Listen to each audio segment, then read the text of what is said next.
Well, if everyone's ready. I'm good to go. I'm good to go. I got my sandwich. I'm good to go. I got my ice cream. Yerp. Wow. Just always got to show me up. I was waiting for someone else to say, and I got a jar of peanut butter. It's like, oh yeah, that's really good in a game where you have to talk to people. Yeah. I've got some peanut butter and these saltine crackers. Stick of gum. Stick of gum. Oh, and some of that powdered stuff you put in the drinks, but I don't have a drink, so I'm just gonna chug it. Alright. Well, last we left off, you guys made it back to the city after having some more than interesting conversations along the way. Mostly to do with where all of you stand in the greater scheme of things. Returning to a city that you saw covered in columns of green smoke, which turned out to just be them burning the excess foliage that they seemed to have gathered. Ones that seemed also plenty on your way here. You found a way to collect your reward, learning just how easy it is to claim a reward in this city. And you were finally able to get Armax cured. Woo! Quote unquote. Yay! You had a rather interesting conversation with Wodalo at the Bright Cauldron after acquiring some actual gear for a change. Whew. And browbeating him into giving you one hell of a deal. Yeah, I did the final math on that. Fucking hell. Right. And, let's see. And I do believe Bran went to Questionable Confectionaries, which was still under renovation, and got a couple oils. Yep, and polish. Right. Yeah. Which, after the weaponry you've collected, seems functionally irrelevant. No, only 2 of us have magic stuff right now. So It's because you're wielding 2 of them. I offered. Somebody else wants to take another one. Take another what? See, yeah. So Bran's in possession of both ebony and ivory.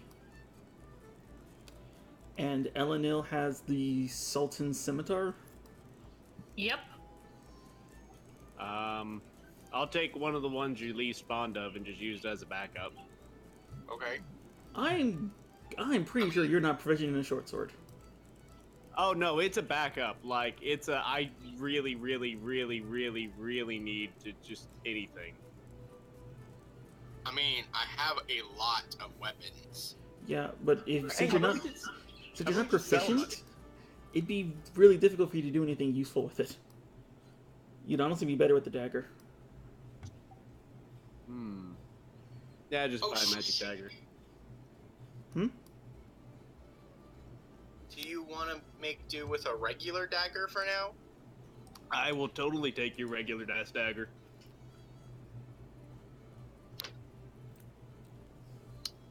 Okay. How many weapons are you carrying right now? Are you like James Bond from GoldenEye right now? I've got some stuff in the cart. But on my person, I currently have the blades of ebony and ivory, a hand crossbow, a whip, a silver rapier, a chain scythe, and an extra quiver for different bolts. Jeez. Okay, you know that ending scene in Hot Fuzz? Yeah. Yeah, that's you right now. I'm thinking more Sinbad when he's emptying out all his weapons. Yeah. That's not far off either. I mean, Wait, Sinbad the comedian? No, the old cartoon. It's probably like over 10 years now. I never saw the Sinbad cartoon. I saw Pirates of Darkwater. You should. Pirates of Dark Water is amazing. I have that series on DVD. Wait, that thing got a DVD release? Yep. through Boomerang. Alright, well, early 80s cartoons aside, You guys have been pushed out of the Bright Cauldron. So what do you want to do? You currently have no pressing matter. I guess I will give Arumax the dagger that I never use. Just place it right here in my back. Okay. Do I need to tell you the stats for the dagger? Is it just like a normal dagger? Yeah, it's right. It's like straight from the handbook. Yeah, no, I'll just copy it from Roll20. Okay.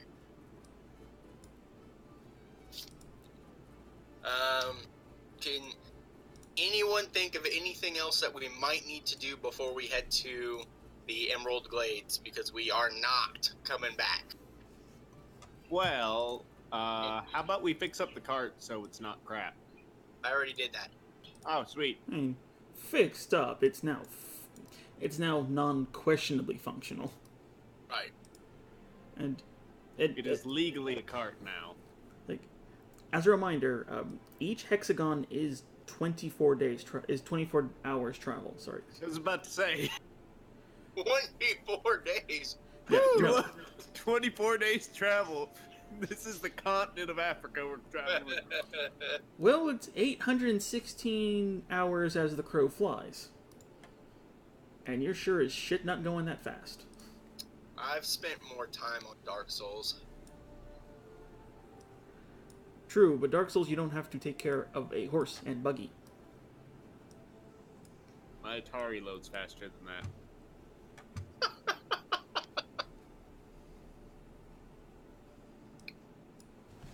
I don't know. I mean, DM, I guess, is there anything we as characters would think of that we need to take with us before we leave?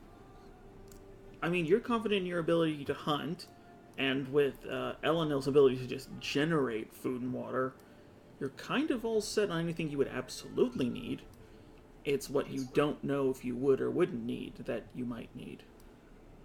Like, Okay. like, Can I purchase some sort of cover for our car? I assume it's not a wagon. Like, No. it doesn't have a cover on it. no, this is a cart that's just meant to pull Right. produce. Yeah, how expensive would it be to get, like, some basic wood frame and a cover to put over the cart? Maybe offer a little bit of rain protection if we run into bad weather. I mean, well, all of you do have tents at your disposal. I'm pretty sure all of you get one in your bags. You could Right. just jerry-rig those into it, but if you actually want to get, like, a canvas and cover,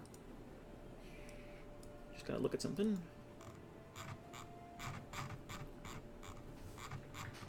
Okay. Every day, I swear I'm ready, and you prove me wrong.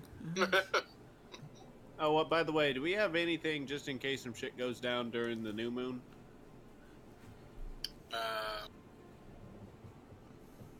I mean, we have each other. What were you thinking? I don't know. How do you prepare for the upside down coming out of a bird? I don't. By the way, he means Stranger Things, if that wasn't clear. I like that show. I like that show too. Never seen it. Oh, if you like retro sci-fi horrors, it's really good. I'm kind of afraid to watch it now because there's so much hype. It's kind of. It's like E.T. for adults. It's actually kind of Cthulhuian. It- It's like Like Lovecraft kind of stuff. it's like a Some. modern day Call of Cthulhu game for a level 1 set of characters. I mean, Or you know what it is? It's what Super 8 was supposed to be, but yes. Yes. That's it. That's it exactly.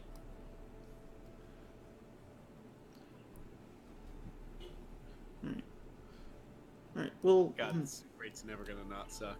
for about 6 gold, you can get like a decent canvas and some wooden strats. I mean, without it heck actually yeah. being built for it, it's better than nothing. Yeah, let's do that. I'm cool with it. All right. You can add a canvas covering to the cart after you. You just go like to the general store and then to just a wood carver to just get some poles to like shove into it. Yeah. It's crude and lopsided, but it'll definitely function. Just like our party.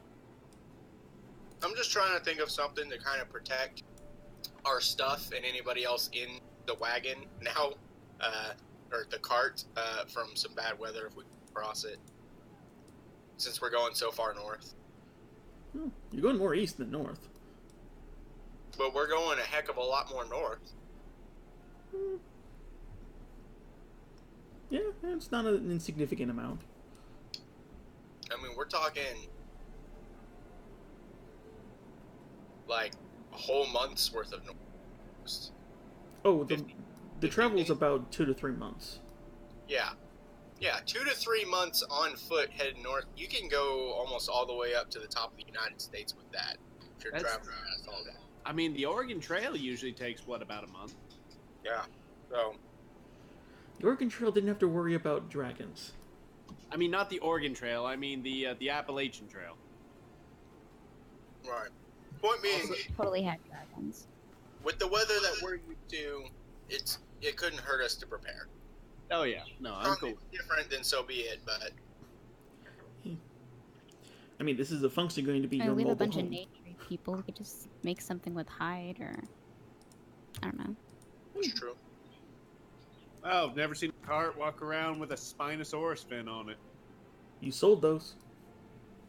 Yeah, you'll find another. Free-range dinosaurs. It's what we're known for. I mean, the trail you're going was where you found the first one. Fuck. Man, Well- it definitely sucked that those things had migratory patterns. Come on, honey, it's time to pack it in and go to the summer house. The Spinosauruses are migrating back again.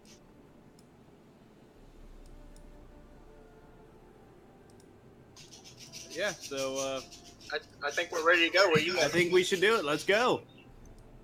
To adventure! Mission. Points into the sky. We're on a mission. An adventurous mission. All right. So, Unit, if you could take a right up here. Yes, thank you. I'm so glad you're so agreeable today.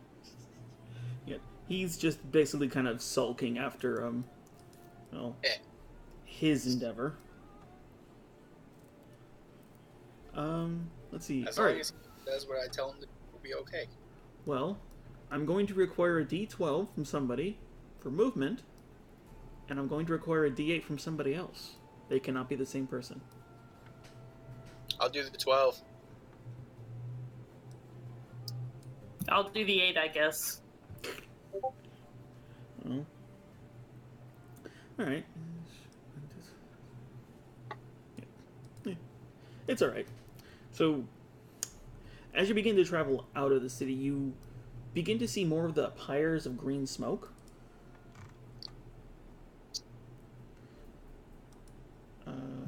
They do love to smoke around here.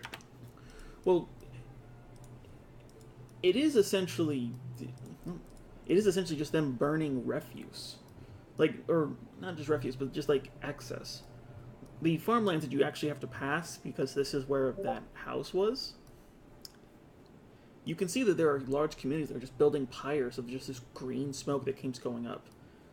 You can see them just dumping bushels upon bushels of the same flowers you've seen grown everywhere.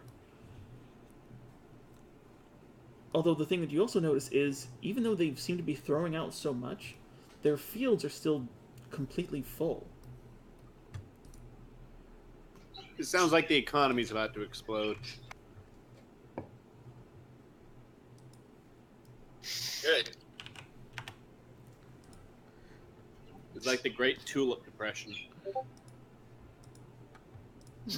Did you say Great Tulip Depression? Yes, the Dutch economy went into the world's first recorded Great Depression when the stock for tulips fell through. Huh. It used to tulips were so popular and so in demand in places like with the Dutch and all that they that it ended up being so sought after that it was like 1 month's pay for one tulip bulb, Wow. and then the economy fell through. It was the first major economic bubble to burst. It's quite hilarious that it was caused by tulips and the Dutch. Dutch. So you and your now 3 steeds are currently just moving through the wide open countryside. Yeah. Lag.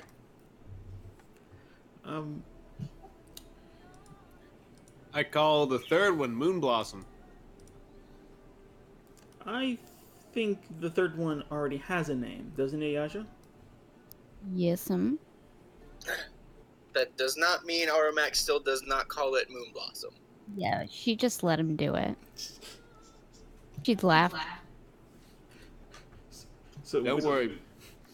So with 2 emaciated horses and 1 very, It's the war horse. It's pretty big. what to say, like 1 very impressive etheric horse. Actually, no, it'd be solid. Yeah, I think that's how the spell works. You do make some pretty good time.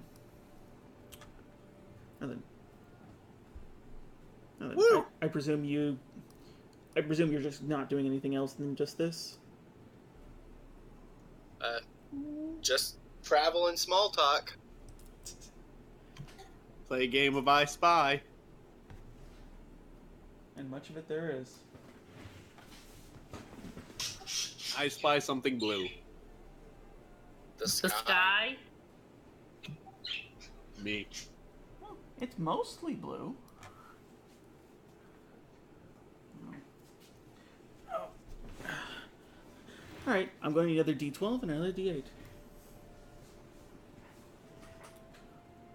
Who's doing D12? I did it last time. Someone else do it this time. What kind of check is that? Wow! And we all That just was fall in a horrible. random pit. We just got frozen in time or something there.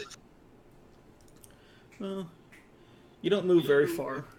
You were wise to shore up against stormy weather, as a storm does blow in. You're almost completely rooted near the exact farming city you visited once before. I would like to actually blame Arumax for the storm. I can neither confirm nor deny that I was the cause of this storm. Bird people cause storms? No, just Arumax. Yes, no, just me. Is he a druid bird person? No. Nope. You'll the more time you spend with our group, the more you'll learn that things just kind of happen around Arumax. Things that probably shouldn't bother trying to find explanations for. I just grab her by the shoulder, like, let me tell you about the world of Armax. Full of mystery, imagination, mystery, depression, mystery, Magic. and more There's mystery. some magic in there. There's some magic in there, but there's a lot of magic in there. A lot of magic that happens. Okay, hold on. Because this will be funny. Armax, give a quick performance check as you're trying to tell the story of your life. Elenil, make an insight roll.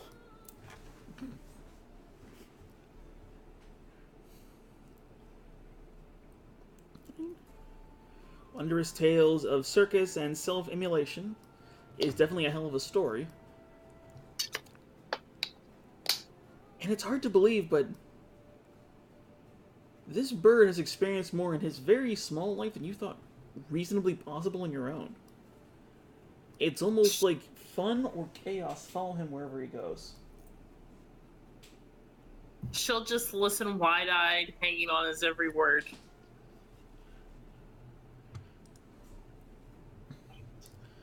Armax tells the most grandiose story in the world. It's alright. Bran would like to offer repeated corrections to the story, often grammatical. Damn. I agree to it. Alright. So with spell check on hand, which is interesting for a verbal language. You all essentially have to bunker down for the night, as the storm just makes the roads too dark and too slick to just travel across.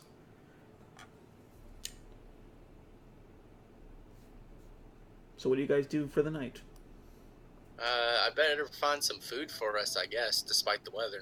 I pull out good berries. Here you go. Oh, Should we make a fire? I presume you already would have, just to, like put yeah. up a fire, put up camp. You know. I mean, And we're it's- adventurers. We would know how to keep it low and not too obvious, yeah? It's not like we have a inferno going. Yeah, Well, we would. It's less for it to be seen, but in order to have a fire where it's dry, unless we found a cave cavern or something nearby for us to duck into for the night, you'd have to keep the fire pretty small so you don't set the canvas above us on fire. Yeah. good to know. Or have heavy smoke. Her hair just sets everything on fire. It's only when you want it to. Oh, that'd be so bad if she didn't control it, though. Oh, you could never wear a straw hat. It just had to be steel straw. Alright, so is there anything else you guys want to try and do through the night?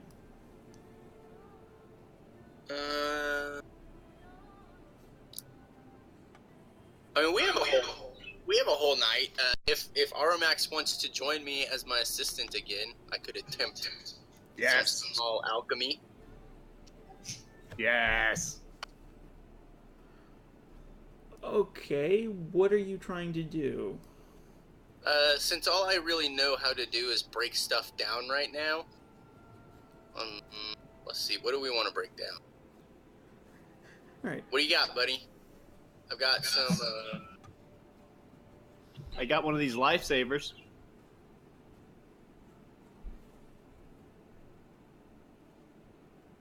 I've got several of them myself. Yeah, I got 6 of them. I'll go ahead and use one of those. See if we can break it down and find the basic properties of this thing, since it's pretty simple. alright, that's what you think. Alright, so while they start setting out different sets of beakers, Bunsen burners, small filters, mortar and pestles, you can see them start to begin some sort of odd alchemical process. Does anyone else want to try and do something while this is going on? I'm just gonna go up to them and just stare unblinkingly at everything that they do because this is amazing. Okay. Good to know. That means you would also get to see the wonderful interactions of Bran and Arumax mad sciencing together. Ooh. Alright, if there's nothing else, then I need a alchemy check from a Bran.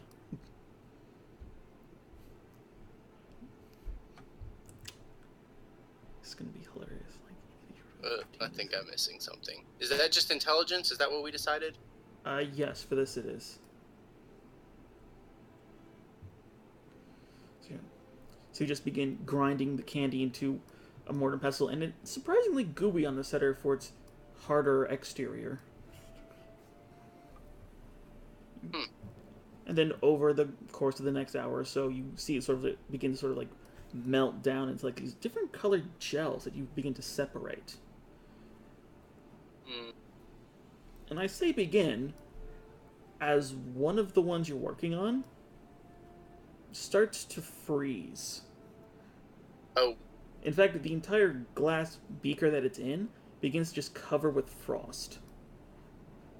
Even increasing the heat just seems to do nothing to it, as the cold just seems to keep climbing and climbing up the bottle. Ideas? Arumax? Ooh. Fire? Is it supposed to do that? Hey! Why don't you hold it for a second? Let me know. Sure thing. Okay, I need a constitution check. As just touching it causes like instant frost. This is basically a beaker made of dry ice at this point.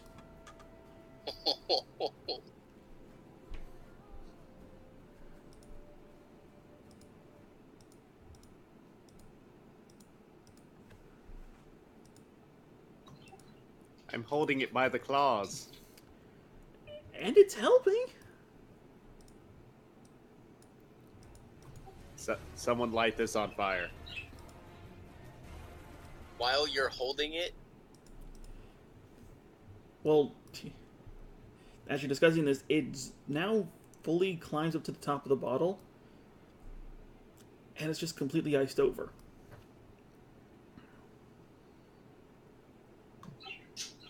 Well, that ice maker is working great.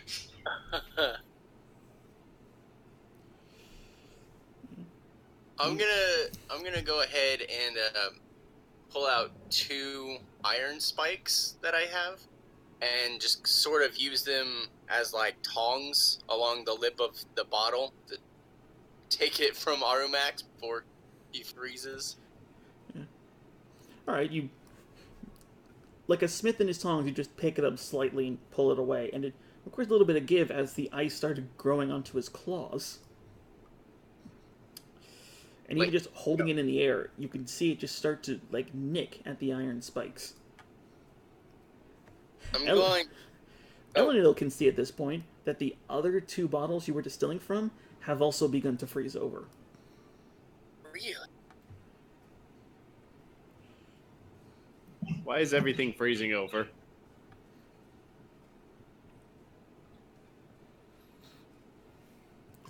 I would like to scrape the ice from my hands.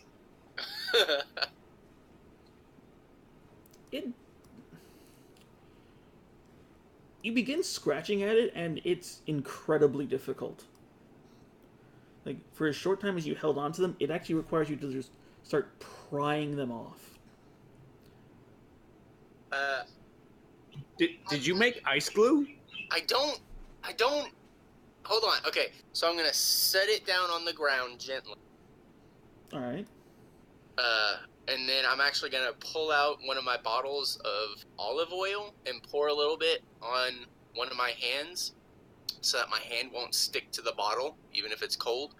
And then I'm gonna pick the bottle up and try throwing it at something. So preferably not our stuff, like a nearby tree hurling or it in a random direction in the middle of a forest. Got it. Yeah. All right, you go to put it down, and as you try to pull the iron spikes away, you can't. As the ice has almost completely encompassed them as well, except for the little parts you were holding on to. I cast poison spray on the bottle. What? Roll damage. And it's gonna fail its save, but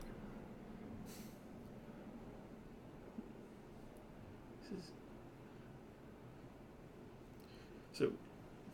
And a bottle poison? No, but as she points at it, and a small little globule of this dark green ichor flies at it and hits upon the bottle, it breaks it. But as it shatters, it doesn't break away from where it was splashed, it breaks inwards. As in, all the pieces just clump together into one spiky mess, and then just fall to the ground. See, I helped. I mean, you didn't, because I still had an idea that I was going to try. But I helped. now we know. Oh, I also helped. By the way, you didn't remove the other 2, right. which have now started to freeze over the rest of your alchemy supplies. Okay, well, I'm gonna throw those.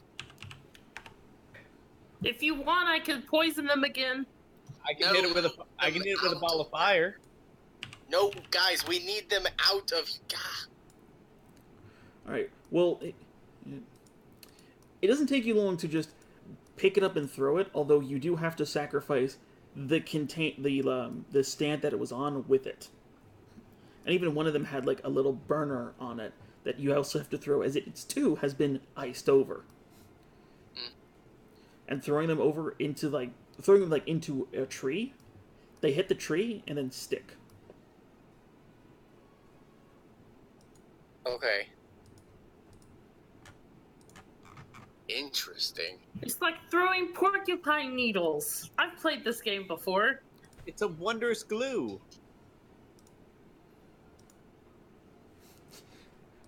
Very You, interesting. you can now begin to see the bark on the tree slowly withering and then freezing over. The little one that also the little one that you broke is starting to ice the ground. So I'm just gonna kind of like use my boot to scoot the broken bottle away from all of our stuff.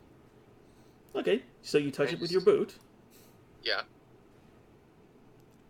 and you just like get it with a little bit of your lip and kick it out.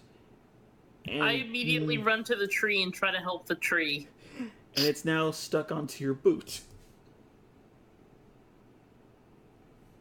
Right. Okay, so going over to the tree, like, what are you trying to do? Stop the withering? I mean, it seems to be coming from anything that freezes over, so I don't know. So, like, it does look like that the bottle's doing this.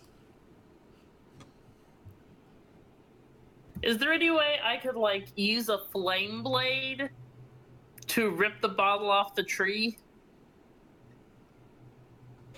I'd say so. Like, is this the spell or the cantrip? No, this is a spell. Oh yeah, then you could easily just use the blade. It's like a hot edge, just cut off it and the bark. Yep, that was the plan. Yeah. So Bran is over there trying to kick an icicle off of his boot, and you're over there using this wide-edged flaming blade to just cleanly slice off of the tree. And now sitting on top of your blade is a chunk of frosted bark and what remains of the bottles. I would like to take a large portion of mud and cover the icicle that is frozen to Bran's foot. All right, and you do so, and it immediately begins to freeze over. Ah, fuck. Sorry, man. Let's just get a stick and hit it. Do I notice anything weird about this bottle while it is on my blade? Only that nothing should be this cold. Like it, they've completely iced over so much that you can barely see a bottle anymore. It's like those crystal experiments you do in high school, but the center is really bloody cold. I think you've created an abomination, Bran. If I can figure out how to control it, I figured out how to make something that could be very useful. You do notice that it's not spreading to your weapon. Ah, interesting. Is there any way I could, like... I'm assuming if I throw the bottle again, it's gonna ice over stuff again. I mean, it's continuing to trying to spread, so... Okay. Is there any way I could go over to where they are and try to slice the ice off with the bottle still on this flame? Or just throw the bottle into the fire before I go over there? The second one would be easy. The first one would require... See, it would definitely require a dexterity check from you as you're just trying to carefully cut around his foot. Okay, yeah, I'm just gonna throw the bottle into the fire. In the campfire. Yep.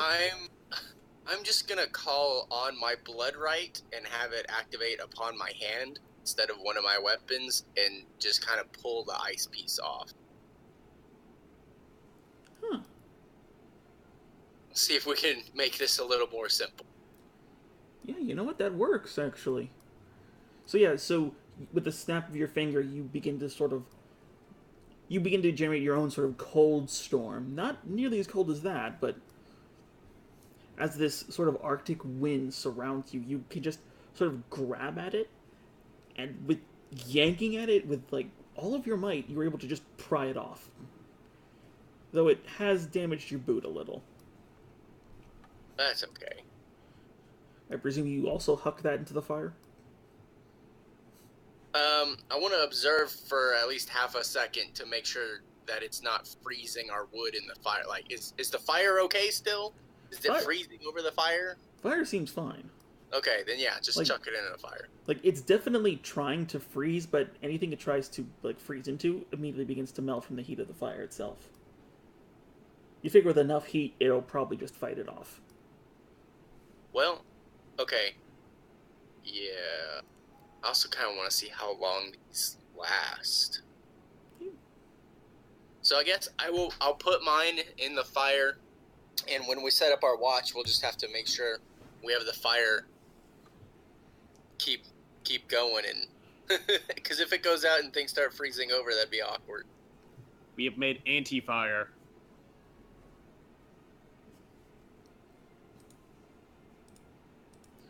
All right. This well, is weird. Also mark down that your alchemy supplies are have a few missing ingredients. Yeah.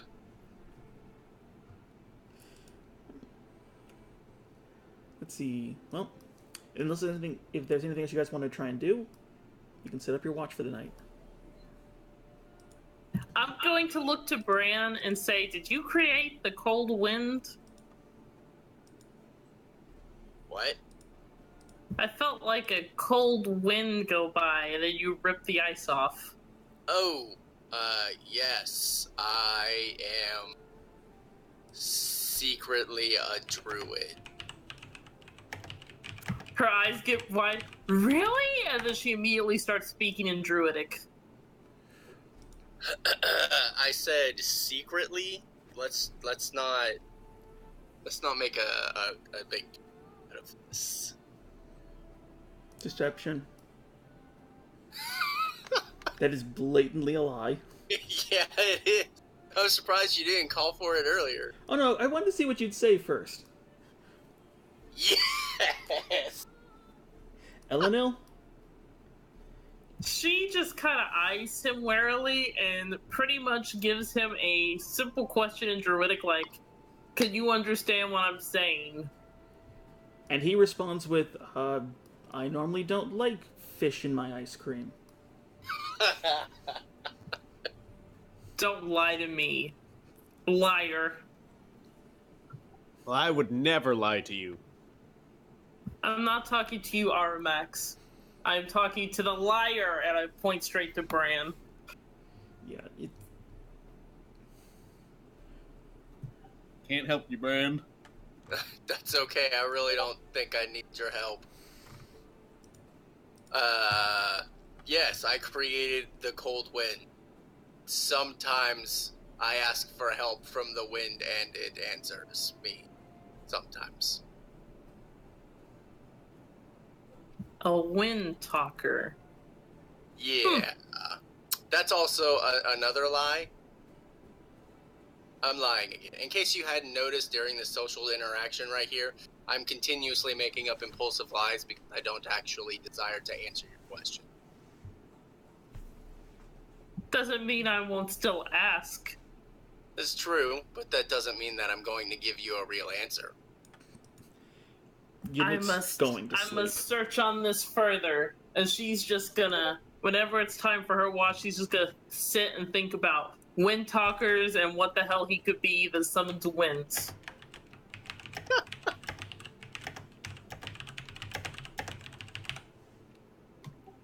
Well, I guess I'll take watch.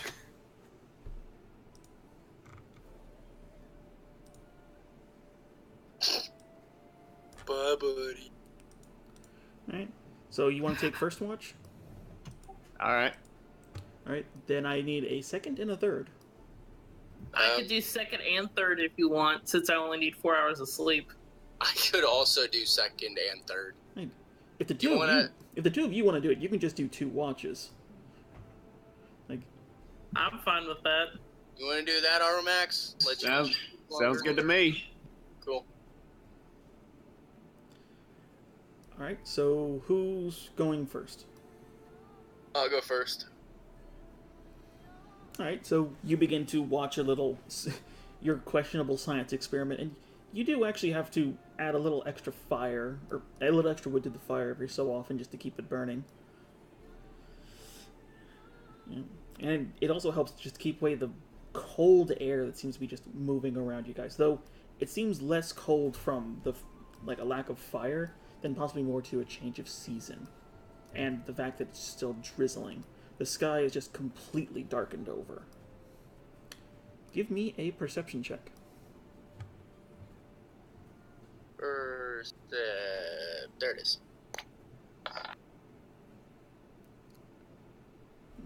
Woo! you're trying to stay attentive to this ice thing. Like, there's really not much else you pay too much mind to. You see small little creatures here and there. You hear somebody snoring. But this ice thing is interesting. You don't know what it means, but it's interesting. I mean, you're not wrong. That is 100% correct. And with that, your shift goes without anything happening.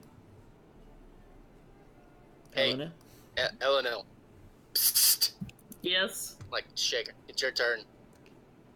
Okay, are you an air elemental?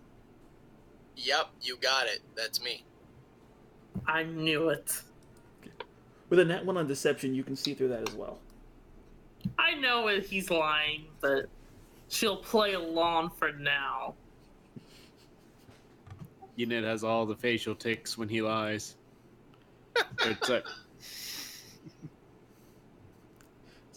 It's just a full body spasm when he lies. He's looking in every direction but you.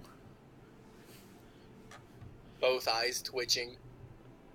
Just thinking about a really fast chess game. Alright. Well, Elenil, a perception check while Bran trances.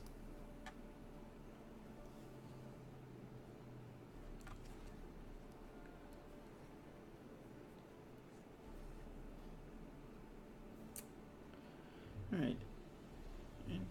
And like Bran before you, you do see that finally the bottles in the fire have seemed to have melted. Though the glass in them does not seem to have fared well, as each one seems to be cracked or shattered in some way. Ew.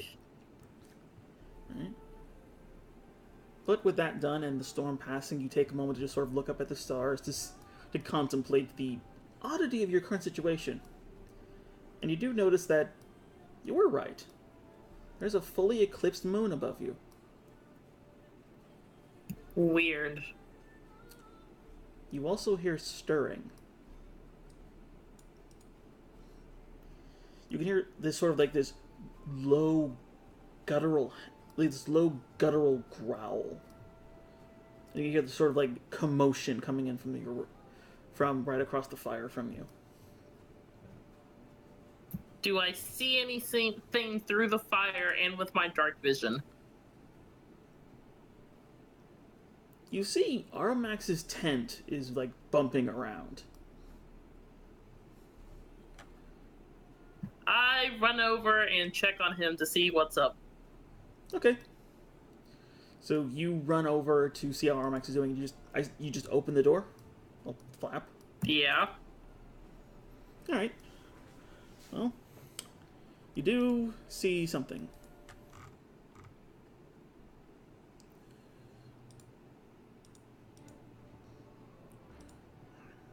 As the second you open the flap, you don't see Aramax. What? You see this thirsty fellow. Ugh. Is that the exact noise you make when you open the flap? Ugh. Yes. And as he begins to just stand up now, staring down at you, you can once again hear that growling just coming from him. And if this was a beast, you would know that growl typically means, I'm very pissed off.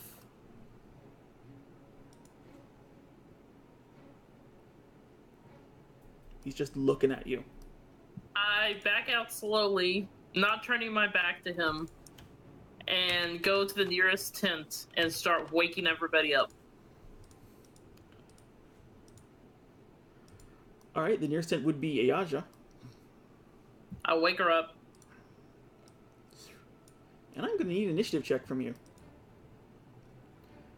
She can just wake me up. It's not a roll, right? Well, seeing as how they both engage in the same turn, she's going to have to wait till at least that. I have better music than this. There we go. There we go. I forgot to click it the first time.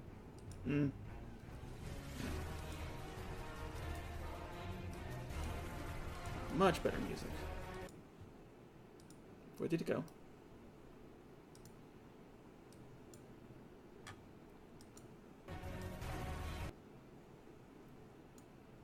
Okay, is anything lagging for anyone else? No. I see a black void. I see the campsite. Yeah. Same here, campsite. Void. Void. Oh, for fuck. It's that thing again, isn't it? It must be.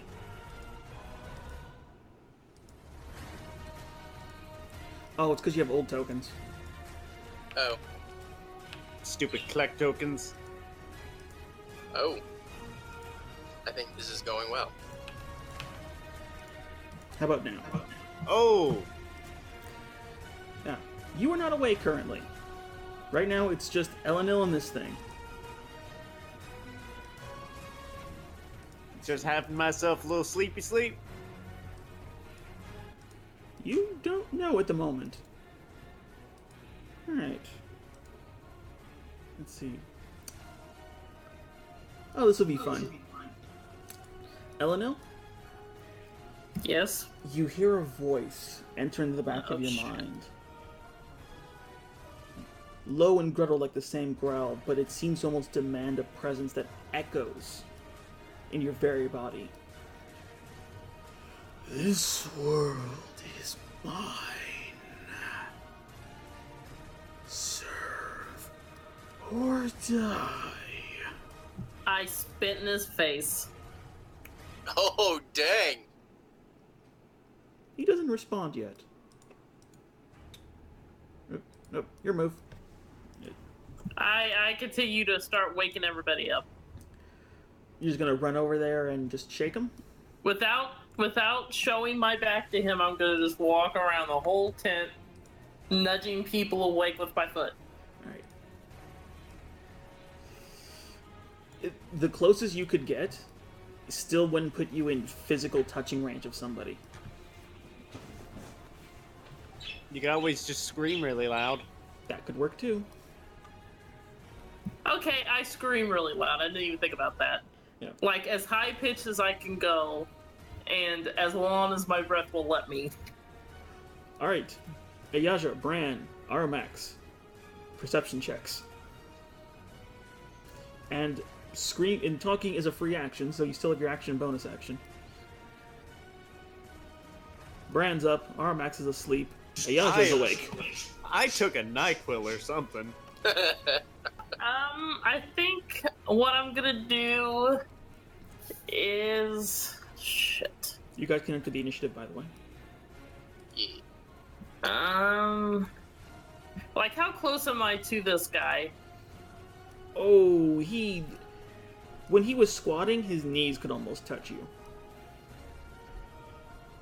Now that he's standing up, he could just grab you in an instant. I poison spray him in the face. Okay, roll it.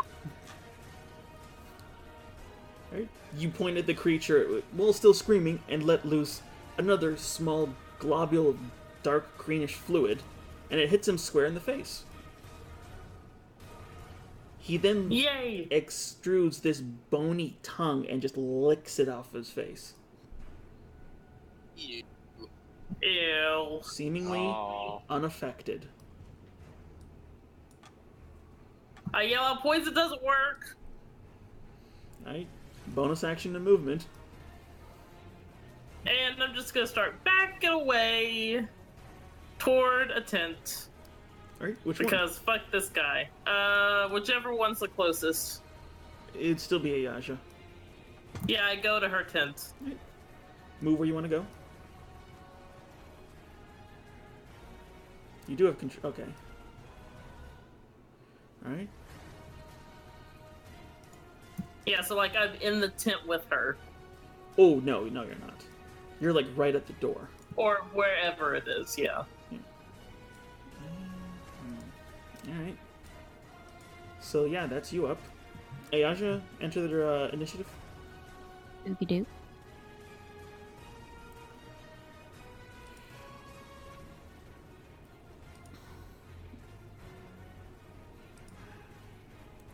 I'll get there eventually. Slow to wake up. Alright, the two of you are putting what little gear you took off to sleep. And he Oh, goes, that's a good point. She's not wearing her armor.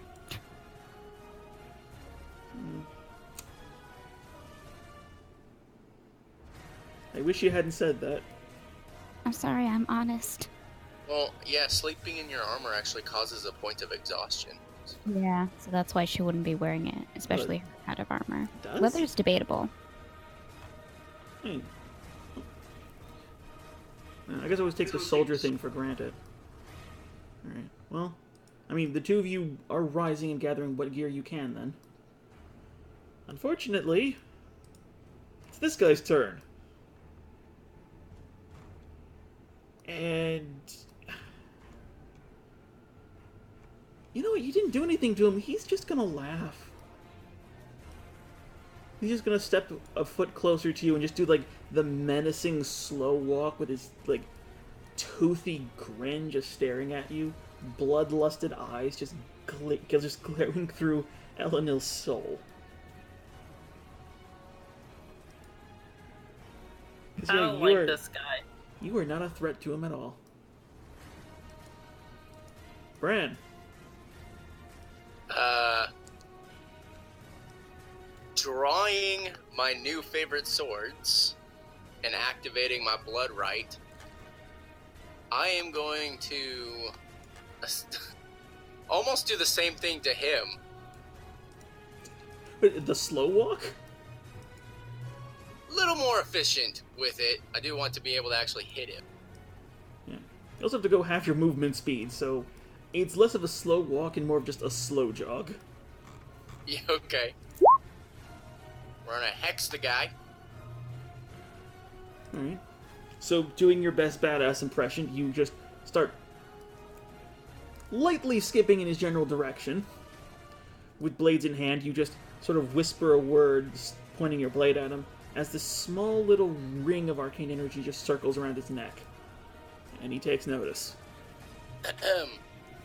Excuse me. These are my friends.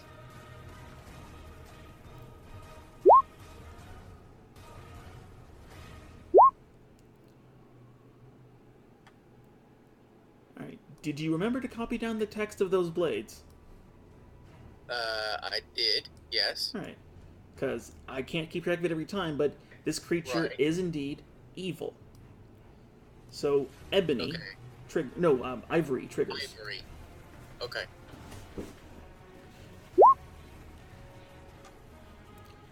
Okay. So he takes 3 points of cold, 6 points of radiant, 6 points of piercing, Alright, what was the cold again? and 1 point of necrotic. So 3 points of cold, 6 points of radiant, 1 point of necrotic, and 6 points of piercing. Alright. And you have a magic weapon, so I don't have to have most of this. Right. But how much necrotic again? 1. Alright. I'm assuming only the 19 hit. Yeah, only the 19 hit, I'm afraid. Okay. Well, that's good. Like I said, I was assuming that. And though you're a little groggy to get up with your offhand, your dominant hand does drive a blade right into its calf. And it does seem to hurt.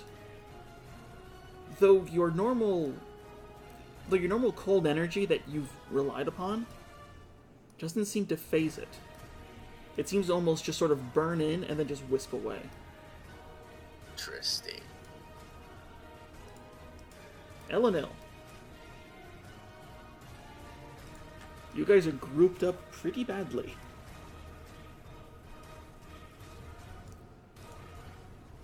I'm gonna start backing up again. Alright. Alright, he's gonna make an attack. With the... All right, let me have Wait, it. is she next to me, or no? Let's see. She would have been here when she left his range.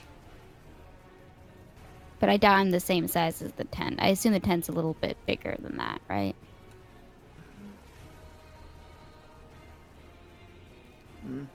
I'm gonna Oh, say... yep, no disadvantage because I'm not close enough to the creature. Never mind. I tried. I was gonna say you haven't like gotten out the tent yet as well, but you're getting there. We'll get there eventually. It is a 20 hit.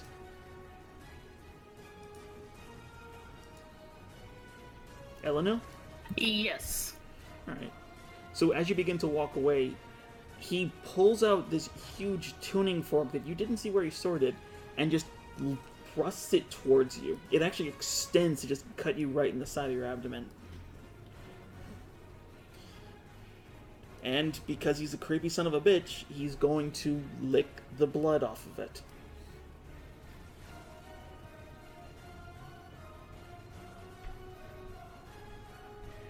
This guy. Hey, Yaja. Oh no, you're not awake yet. You're the only one who would know. And I only move too. I'm trying to think of what to do as an action.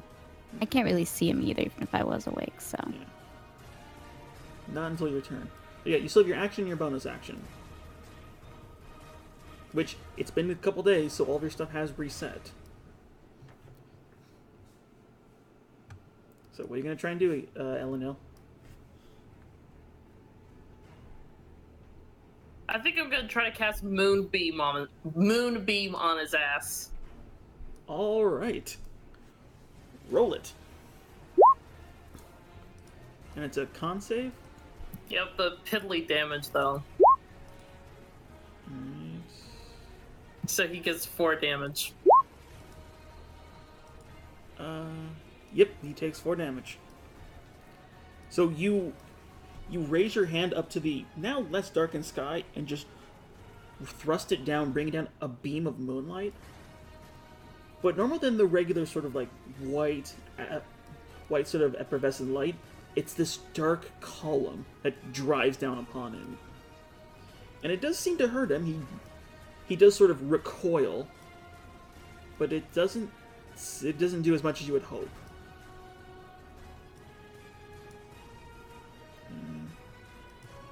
That's it for me.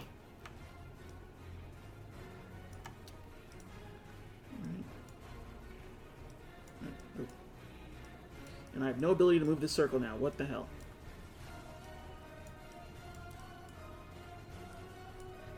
Motherfucker, I'm gonna make that a token.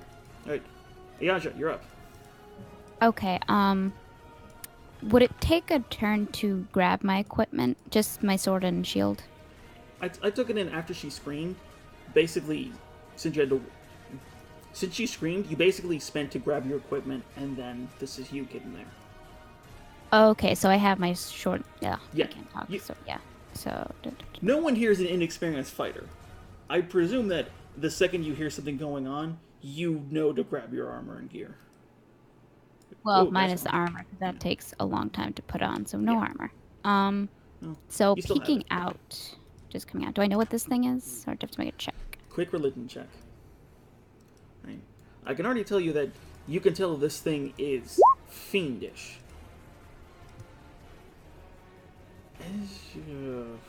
Meh. And you definitely know it's a fiend of some kind, though you can't really tell what. And judging by its attitude, you can tell it is not a nice customer.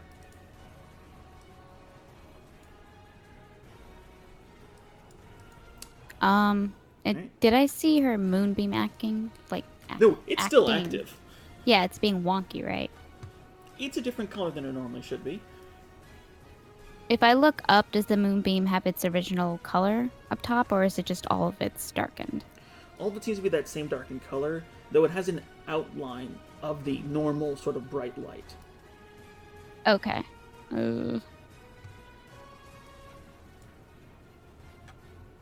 Thinking out of character what to do. Right.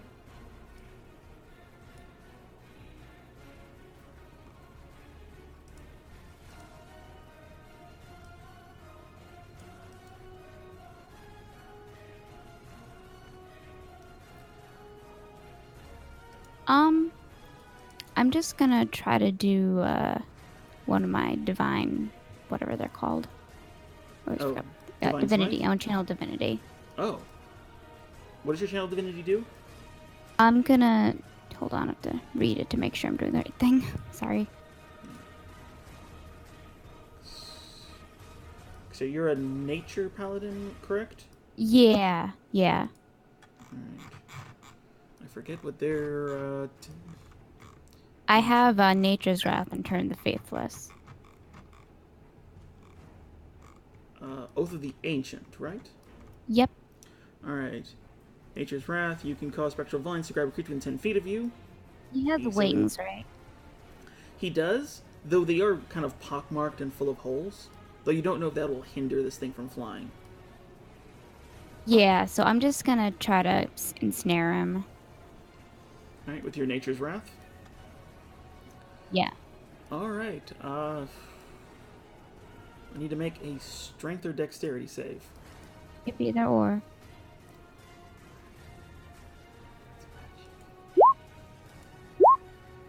Is it 23? Yeah, a 23 works. Alright. And there's my divinity. Poof. Oh, we have 2. No, I have 1. I don't have 2 yet, I don't think. It says I have 1, so I assume I have 1. Oh, I don't know where I said 2.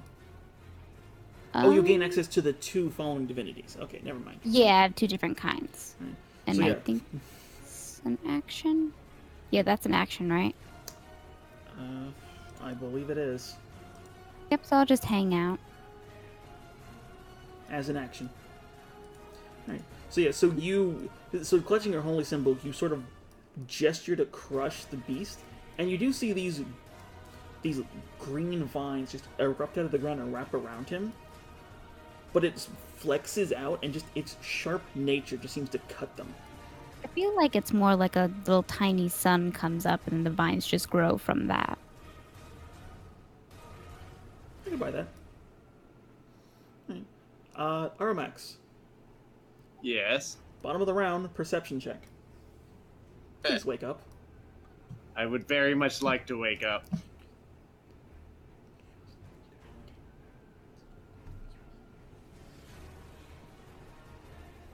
I'm perceptive. Alright, you start to get up, and the first thing you realize is your chest hurts. Like, it felt like something very large just stepped on it. I must have been having one of those nightmare dreams. You also look out to see, in a dark column of light, you can see like the little ice crystals that comes off of Bran whenever he's going game face. And the tail of a very large, bony individual. Get your initiative in there, boy. Okie dokie.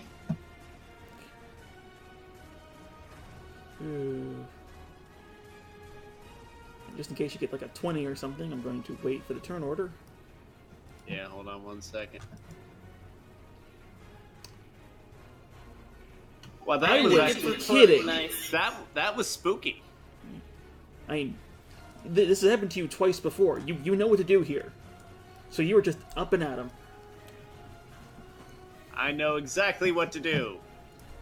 I scream like a girl and I fire magic at it. Alright, what do you fire?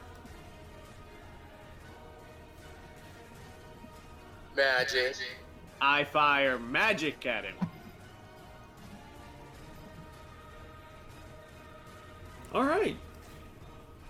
So that is 16. Alright. So the rest of you hear this ear-piercing scream as Armax's tent just erupts with purple arcane feathers that just drive up and then down into the beast's skull. Seemingly hurting it quite well.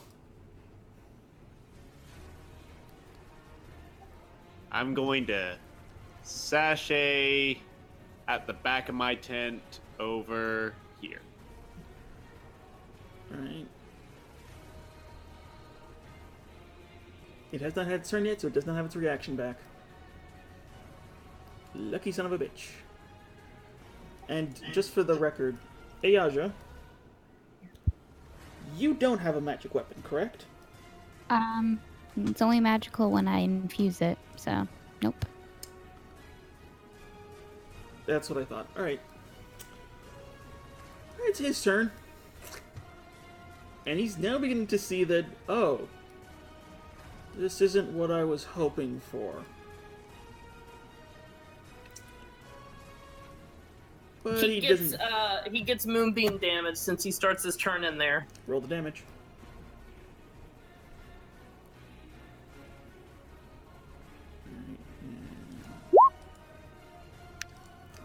And he fails it.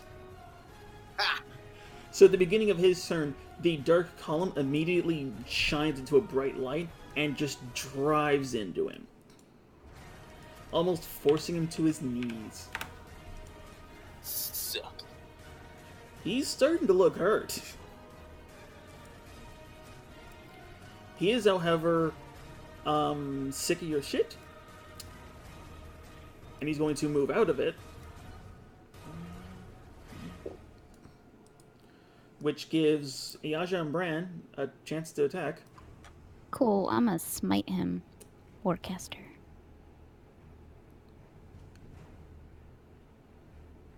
What are you going to use it for, Warcaster? Well, because usually you can't use anything spell related if you're Yeah, taking an opportunity. I just meant what spell. Oh, hold on, let me just... This one. That's just the extra radiant, then I roll my normal damage. Branding smite. I don't know why the text isn't showing it's being a piece of poo. And I miss anyway, so it's okay. Alright. Well, if I'm... I don't think Branding Smite triggers unless you hit something first. Oh. I don't know for a fact, so I'm going to look that up. But yeah, unfortunately, you do miss. He's just way too quick for you. But yeah, the next time you hit a creature. Oh, so yeah, no, so it's still active. He just didn't strike this time. Okay, cool. So her blade's just kind of glowing flames. Alright. Brand, you do hit. Yeah, I do. Alright, now tell me how much of that is cold damage? 6. Alright. So the rest of that is 11. Yeah, because it's 19. 19 minus 6. Alright. 13? Yeah. So as Ayaja swings wide, it scoots him right into Brand's range to just get him again right in the chest. The cold again not faring as well as you had hoped. The rest of it, on the other hand, does seem to strike true. And that's gonna piss him off. You want to go? Let's go. Alright. He's going to draw his giant fork and lunge at you. Yeah, that hit. Presume that hits.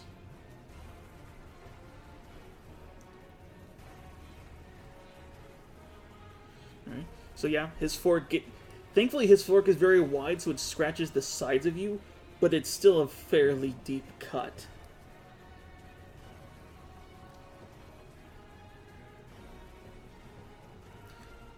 And it's going to make a tail attack at you. Let's do it. Let's go. Oh, why isn't this working?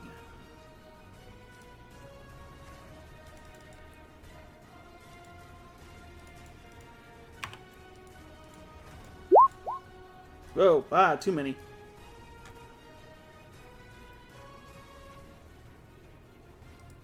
Alright. Well, they both hit. Well, he's only doing the 26, thankfully. Okay. So it's a 26 to hit, and you need to make a DC 17 Constitution saving throw. With a bonus. And you make it. Let's see. Which means I don't think you take any damage. Oh. Nope, succeed or lose. So yeah, you're good. As his tail drives into you, or at least attempts to. Oh, hold on. There is damage on that. It's the 10. Okay. I just don't take the addition. Yeah. I So gotcha. the stab is just a quick jab right into your gut, and it pulls back, and you can feel this sort of like pulse but you're hardy enough to just shake it off.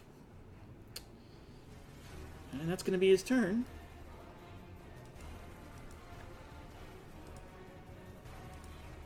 Oh yeah, that's what. So I have the wrong token for you here. All right, Bran, you're up. Well, I'm not gonna let him get away. I don't want to stand in the fire either. There's space enough. I mean, I know Ayaja is also one of the only other people with a sword here, so if I can make sure she has room to squeeze it next to me. It's very warm, but you do fit.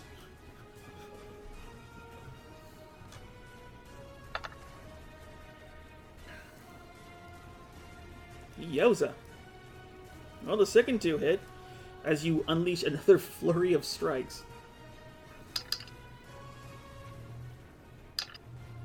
Ha! Alright, I was worried there for a second. And that's... Okay, how much of that is cold damage? Okay, so 9 points of cold damage out of that total. Alright, and then the rest of it is... I'm pulling out my calculator.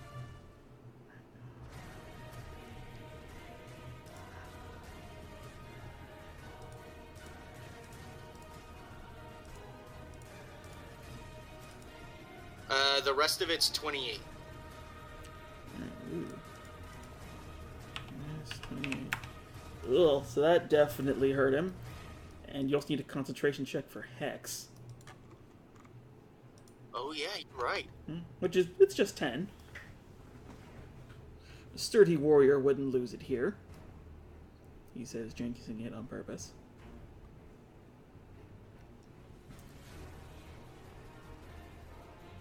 Alright. Elenil, you're up. Just waiting on Brian's check. For my action, I'm gonna move the moonbeam back over him. Alright. Oops. Sorry.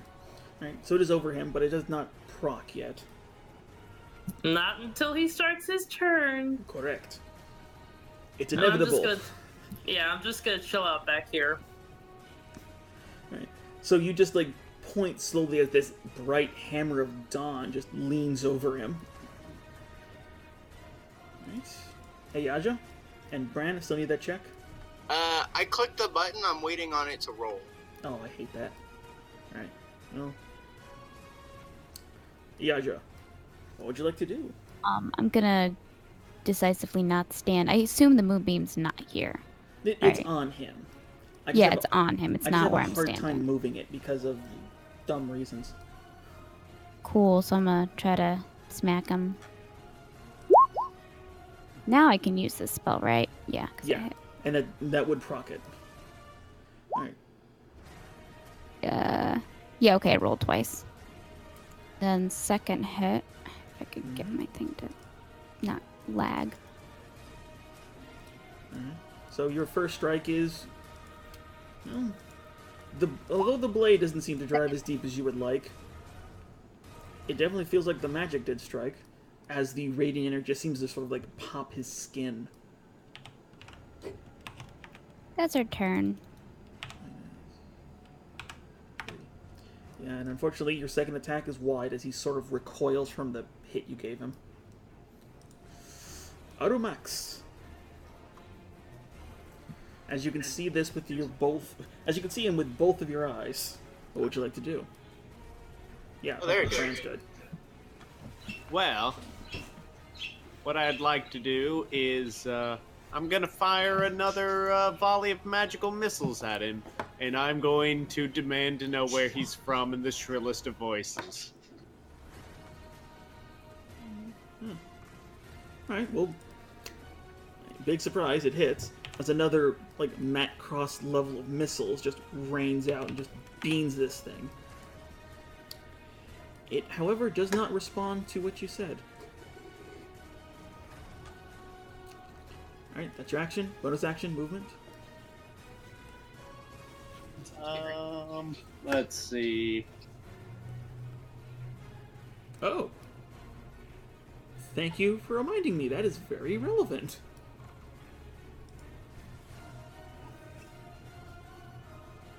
Alright. Armax, anything else? No, that'll be it. His turn.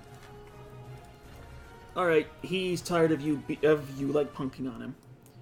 He's now going... Moonbeam damage. Roll it. Does a 16 beat it?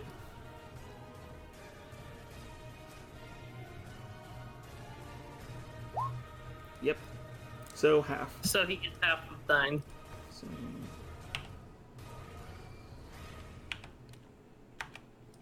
Right.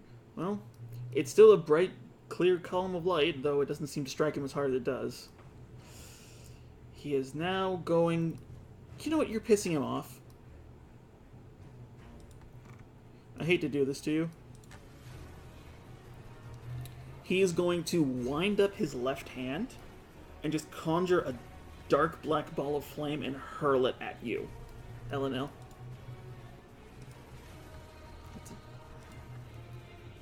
Okay. As soon as it decides to fucking work. There it is. He's in melee with us, so would he get disadvantage since that's an attack roll? Or does he have some kind of feat? It is a ranged weapon attack, so no, he would have disadvantage. Does a 13 hit you? Doesn't hit. I got you, boo. Are you still wearing your armor? I was in a trance. I assumed I just knelt down and tranced out. Yeah, elves don't sleep. They can Yeah. just sit there. That's why I thought Brand is still in his armor. Yeah. Maybe he just likes to strip. We don't know. He's just a weirdie. I don't know. I don't know if I'm in my armor actually. You don't wear armor. Mage armor. Well, no, it's been days since you last cast it. Alright, so yeah, as you see him just sort of wind up, you both Brandon and Yasha just swing at the arm, and though it doesn't cut, it does change his trajectory as he now just lights the ground behind you on fire. And it is a fairly large ball of flame. However, he's still going to do it again because he can. No. He in order to avoid the attacks, he tries to granny pitch it at you, and it just sort of like goes somewhere into the tree lines. Wow, you're not good at this, are you?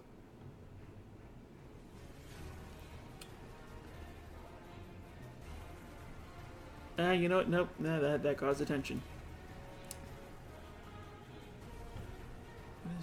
Oh, he can, actually. So he's going to take off, actually spreading his wings. And he's now just going to dive bomb Elenil. Bran, Ayaja, you both got to swing.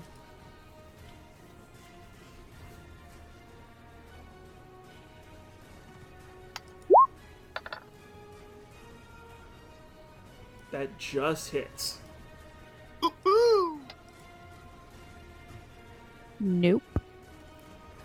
You're just not a morning person. 3 points of cold. And what's the rest of it? 8. Alright. So yeah, you give him a good nick as, you know, it does decisively smack him. Though it still does not stop him from just hurling himself over to Yaja. And he's just going to swing at you with his tail. That hits. Yep. So yeah, he's just going to curl his tail back and just ram it into your chest. You need to make a save. And you take 8 poison, or you take 8 piercing, and then a DC 17 Constitution save. You make it. Woo! As a naturist individual, you're used to being poisoned by things. You know just how to clench to keep it from reacting. Although you swear that was way too close for comfort. And you bloody well tapped him. Bran? What a punk. trying to get away from me. I said, those are my friends. Oh.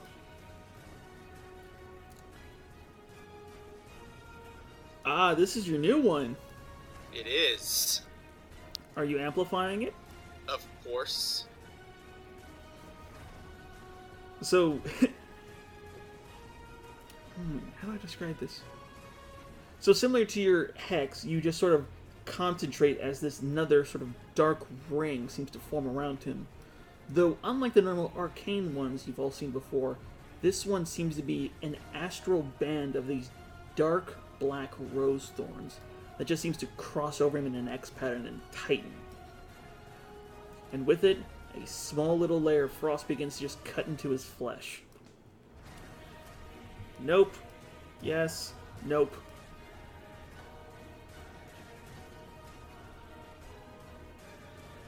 Wait, you don't get 3 attacks if you use your bonus action. No, Go ahead. I don't.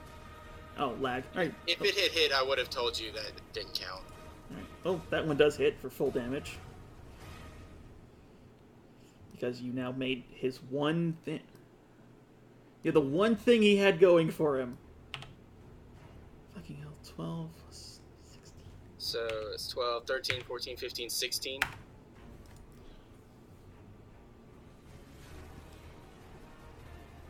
Just right into the back of the spinal column. You just push a blade through him. Elenil, you can see the tip of his blade. You can also see this. Hey, I'm over here. Speaking of which, he's in your face, and he is just death staring you.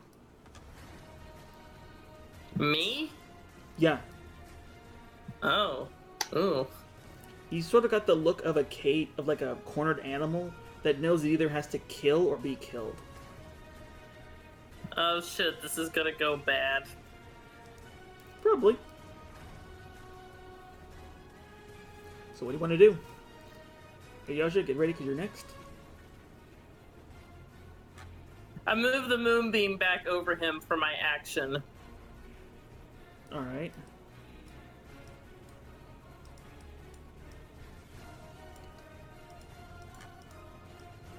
And I will, since I don't want to get hit by him again, I'm just going to stand there and hope to God my moonbeam or the others will kill him. So the rest of you just begin to see this slowly moving, like, radiant beam of light just start moving away, and each of you can just sort of step out of the way of it. And that's it. Hey, Aja? Yep. He's looming in on your friend over there. He sure is.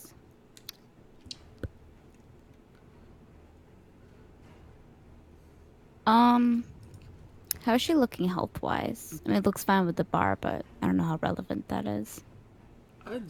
She looks more shaken than hurt. Cool, cool. I'll just... how's he looking? Desperate. Bleeding profusely. But he still has a lot of fight in him, or... He's got something in him. It used to be fight. I'll do a level 1 Divine Smite if I hit. If. Alright. Nope. Nope. Nope. So just repeated swings going in at him, but he's now on the defensive, just using his actual Just really not a spines morning person. to just, like, block strikes. Yeah, and since he's so big, she's trying not to hit. And I can't even say her name right now. Elenil? Yeah, trying not to hit her. Yes. So. I spent an embarrassing amount of time practicing here to get your guys' names. Awesome. Alright. Automax. Yes. What do you want to do? How's he looking? Beat the shit. Like, is he got a foot on the banana peel yet? He's halfway down. Alright. By the way, Armax, you do hear a little voice. Yes. And he wants to help. Does he count as an action or a bonus action? He is in action. He is an action. Yeah. All right. So, oh, everyone's like scattered around there. So, fuck it. Yeah, sure. Oh. Yeah, I'm gonna use the magical amulet as whispering sweet nothings in my head, and I'd also like to shout the celestial at the thing, who it is and where it's from. All right. D6 followed by a D100. As I think only Bran could see this right now, Armax pulls off his amulet and just points it at him.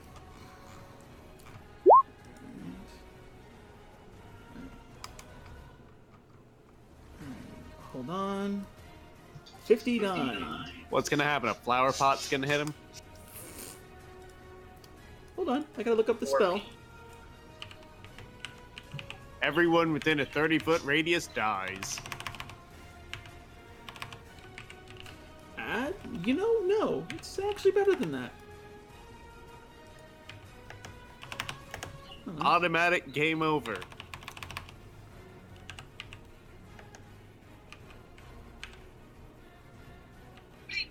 Aromax now has a wish spell. Oh, it's on there. Hello? You guys there?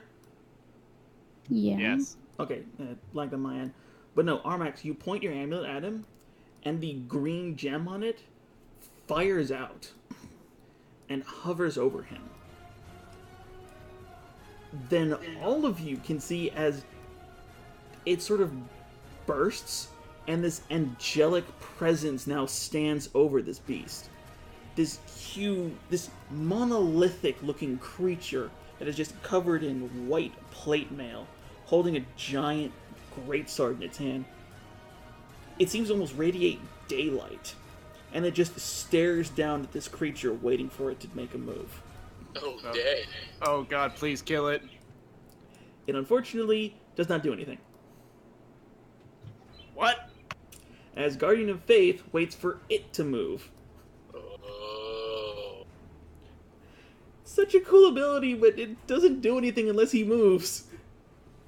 Well, he's about to.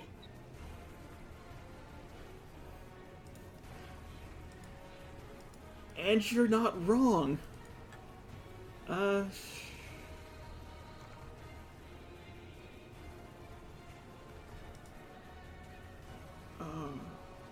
Yeah, no, he's gonna have to do this, and he's gonna risk it. He is going to... No, fuck it, I'm doing this how I want to. He's going to dodge, and then just fly away. Everyone gets an attack on him, but with disadvantage, except for the Spirit Guardian.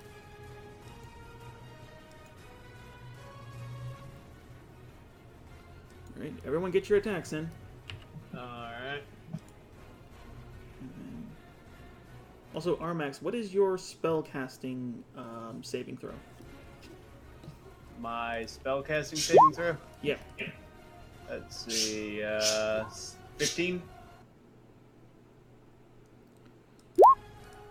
That's the moonbeam damage he would have got at the beginning of his turn. Ugh. Oh, that might do it, actually. Nope, never mind. He never got a chance. Hey, Elenil, Yes. how do you want to do this? Woo! As yours would proc before any others, and the dude had 6 health. Yeah. I'll probably just stare at him and say, "Don't hurt!" Use the moonbeam to just completely obliterate him. Your outburst almost seems to empower the moonbeam as it widens and drives him into the ground, and you all just see him turn to dust. I scream triumphantly, "Ha ha!" Well, it's a good thing we didn't panic. Oops. Sorry.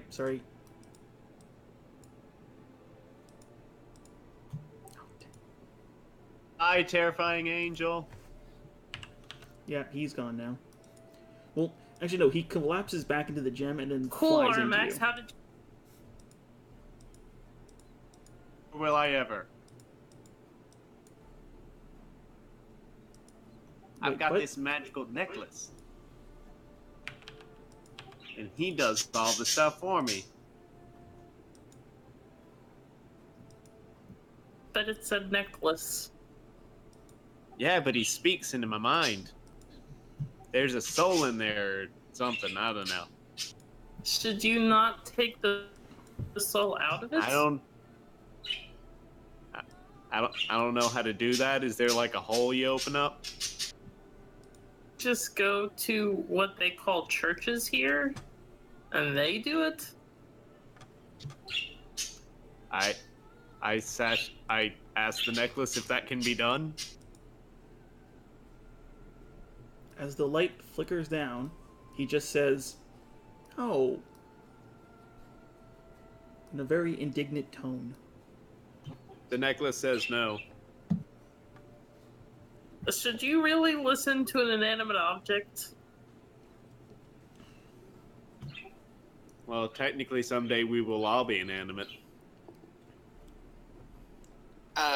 Just get used to it.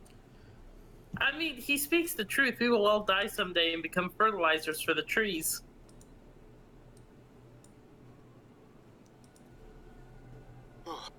Good work, team. Uh-huh. You called me a friend, and she's gonna run up to Bran and hug him really hard.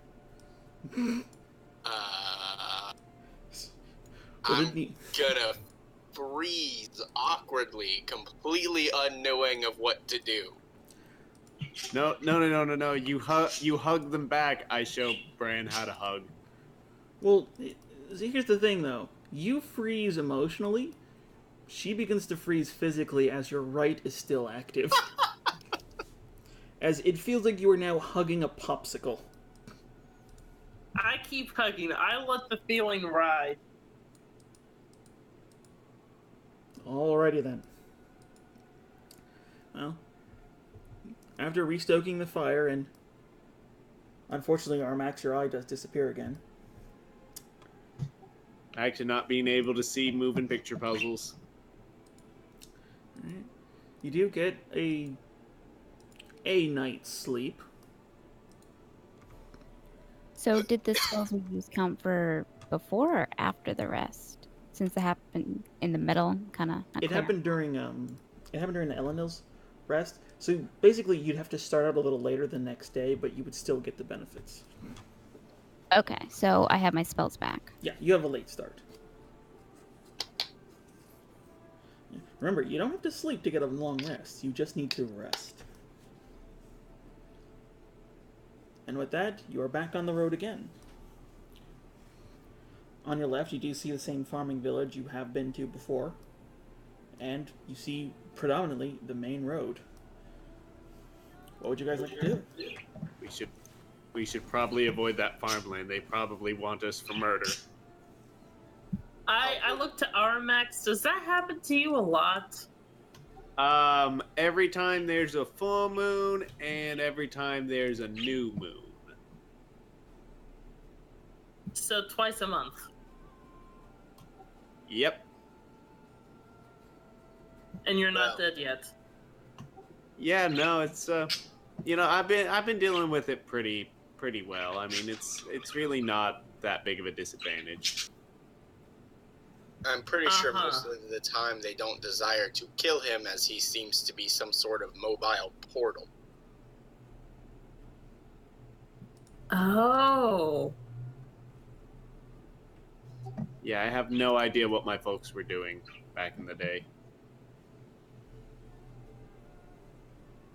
Can I make some kind of check if that sounds familiar at all? It would be a religion check.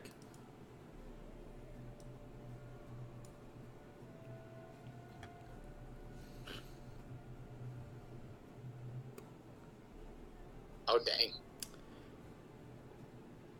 technically this is outside of your specific teachings, as what you know about of religion you know from firsthand experience. Yeah, like with her stuff, just reading from the spell I tried to use, or not turn, yeah, turn the faithless. They focus mostly on evil, fays, and fiends. However, you did spend some time in the Shrine of Integrity, and it's only now you do remember, oh, it's that same bird person who came in and started pestering Bort for a whole bunch of different things. Even Bort sent you out to try and find some isolated texts at the Quartz Lyceum. He didn't really tell you exactly who he wanted with it, but now remembering that conversation, you do remember him saying something about hellmouths. Hellmouth? Yes, a sort of inorganic portal between planes.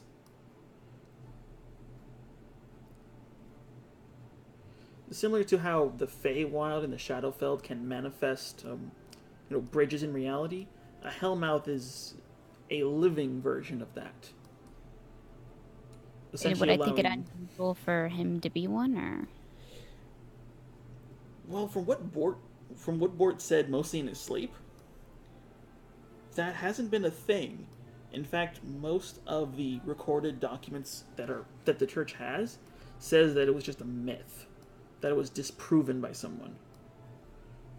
So the fact that it's not only A, feasible, but B, attached to a living creature, that's something.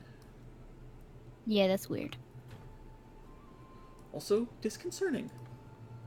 Just a bit. Yeah, my folks were into some, well, they weren't on the popular theologies. Right, you don't feel anything before it happens, do you? Any sensation or... Let's see. Do I feel anything before it happens, other than the ability to see out of two eyes? You do get a looming sense of dread, but you kind of get that whenever you, piss somebody off, and you don't see them for a few days. So, I mean, you do know that it's linked to... You do know it's linked to eclipses of the moon. You know that for a fact now.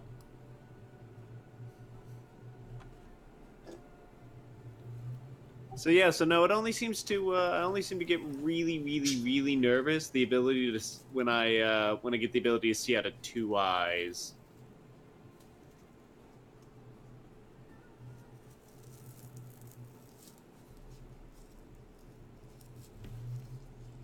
All right. Well, unless there's anything you guys else want to try and do at camp, we can move on. Let's see, we've already regained health and all that, right? Yeah. Most of you didn't have too many wounds to account for. Ow. And you got off lucky. You read the text. Yeah, I did. Although I was still probably the lowest out of everybody, I think. That's what happens when you have abilities that eat away at your health in order to do damage. Yep. Alright. Well, nothing else, then I'm going to need another D8 to see what happens, and another D12 to see how far you get.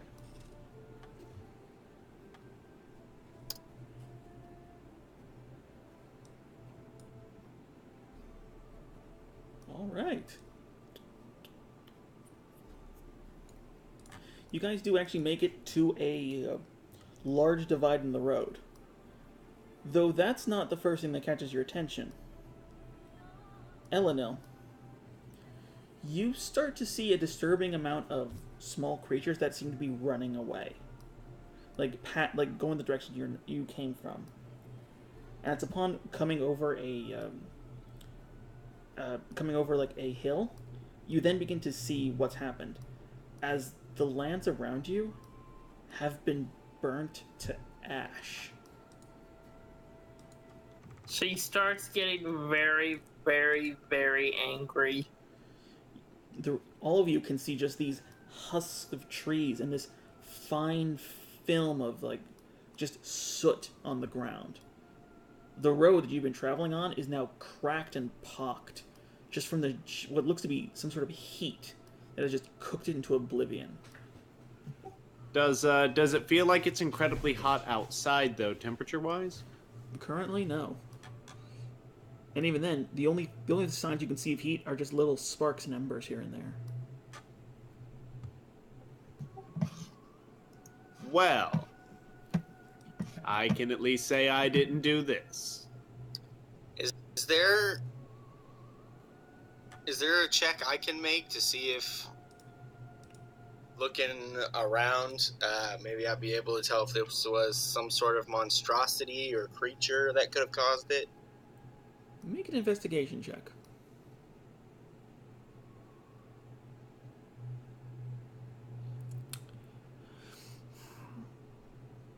Looking around,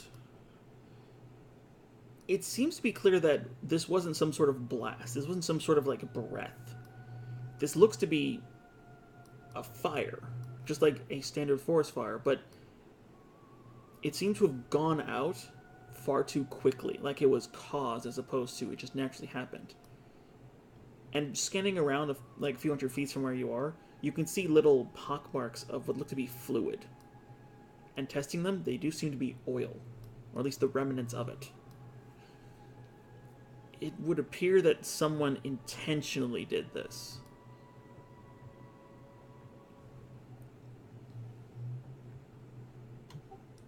Somebody. Does it look like this area? It doesn't have any importance, really, right?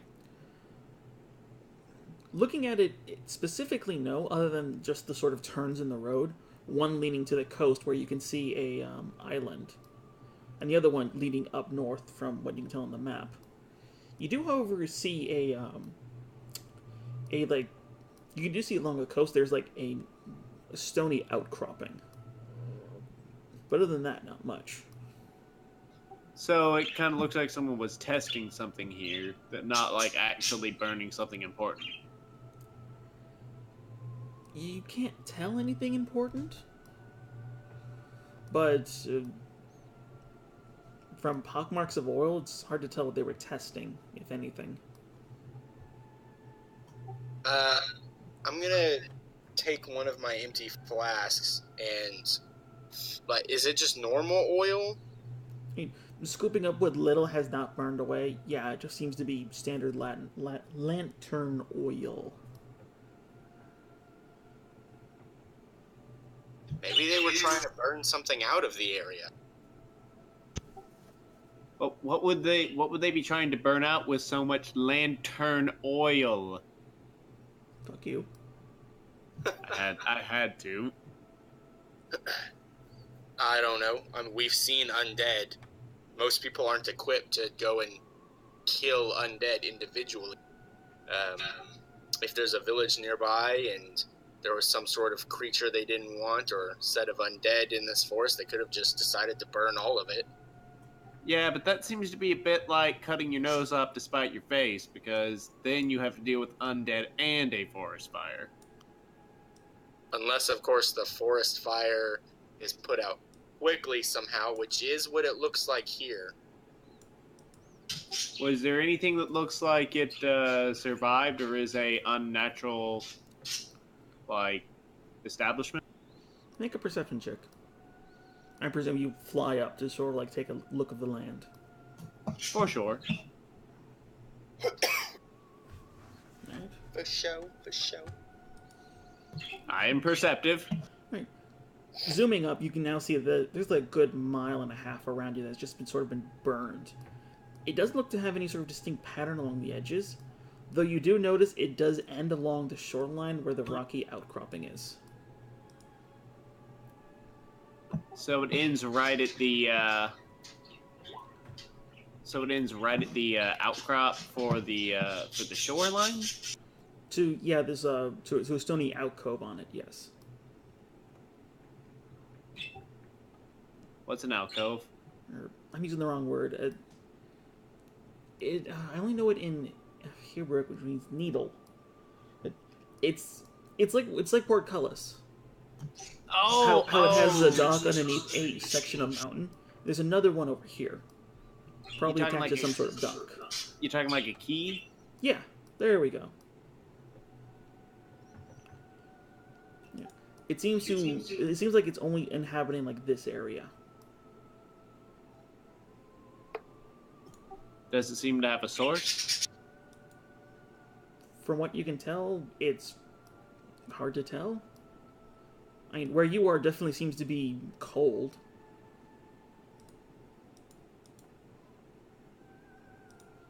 All right, well, let's head back down. I start running around trying to calm all the animals I see, casting Speak with Animals to see if I could talk to any of them and see what actually happened. There is none here. There is just ash. Damn. You could probably head back and try to find somewhere where the forest is, but it'd be partial They day's would trek. be too far gone by then. Probably. Can I do some kind of nature check to see if I could get any more insight into the forest and maybe how it happened? Okay. It would definitely be in your realm of specialty to understand how a forest fire burns. Unnatural ones, that's a little different. Alright. Well, taking a look at the ash, it does seem to be sort of normal ash you would find at a forest fire. Though you can clearly tell there was no natural source of this. Something caused this. Also, from what you can tell, creatures seem to be heading north, west, and east, and northeast. None of them are heading towards the shore. I let the party know about that, and that we need to punish whoever burned down this impeccable forest. Why? It's a forest. Yes. Forests should be protected. You're a wood elf. Do you not know that? Damn. No, let's. My parents did not prioritize protecting the forest. They should have, and she'll just walk off to the south, trying to find these Can fuckers. I look around to see if there's any Wait. sick foliage? Like it was burned for a good reason, maybe? Sure, you can make an investigation. Like, Or, no, for you it would be nature. we have a mission. You can't just walk. God, dang! Every freaking time. Hey, I was looking at that shoreline earlier. You know, it's pretty nice. Nice updrafts. It's the wrong direction. Pretty good looking sand. I will say, Brand, you do know the sort of island that you can see from here. You do know of it.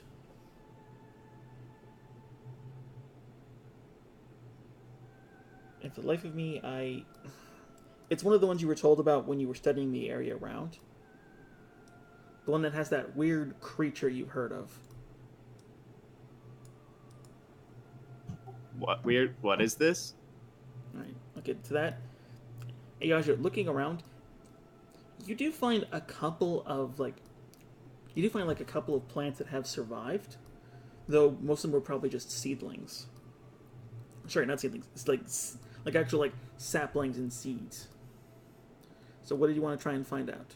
I was trying to see if maybe there was sickness or they were trying to stab it off before it got worse. Like, I'm trying to give benefit of the doubt before we all gung-ho, let's kill everybody. Right. You actually, dig up some of the dirt, and no, the dirt seems to be fine. And what flowers you can see, and some of them have been growing back, it looks to be just like it was burned. There's not really any rhyme or reason, unless there was something here. But definitely wasn't affecting the land.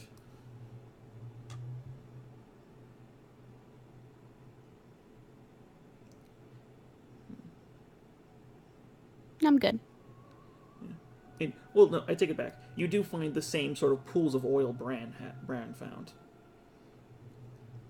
I'm gonna put some oil on my finger and light it and just see if it reacts differently or if something's wrong with it. It seems to burn all right, though it does take you a couple minutes to get it truly lit because of just how old it is. So it's not like magical, it's just normal No. oil. It just seems to be oil somebody dumped and pools everywhere, and then just lit. Is it focused on any one area, or is it just all over the place? All over. Though you can find them near stumps of trees. Like, I'll do my divine sense to see if there's anything around. and you do not sense any fiend, fey, or undead, concentrated or desecrated land. Okay, I'll just follow on with the group then. To the south? We really need to continue towards the glades. To the southward glades. God damn it. Hey, I guess we're going to the shore. I'll get you a fish. Well, I don't want to fish. You're getting a fish and you're gonna like it. moving off of the beaten path is about as good as the beaten path you're about to enter on, as the ash doesn't put up much resistance, but it's not exactly smooth territory, and it does take your horses and your elk a little bit of time to move through it. Though, however, you do, as the embers get colder and the foliage seems to be growing back, you do notice something. What do we notice? It's now on the map. Yeah, I have hidden stuff on this map. Looking out, you do see some sort of structure, and it has activity. Where the hell are we? Is that the, oh yeah.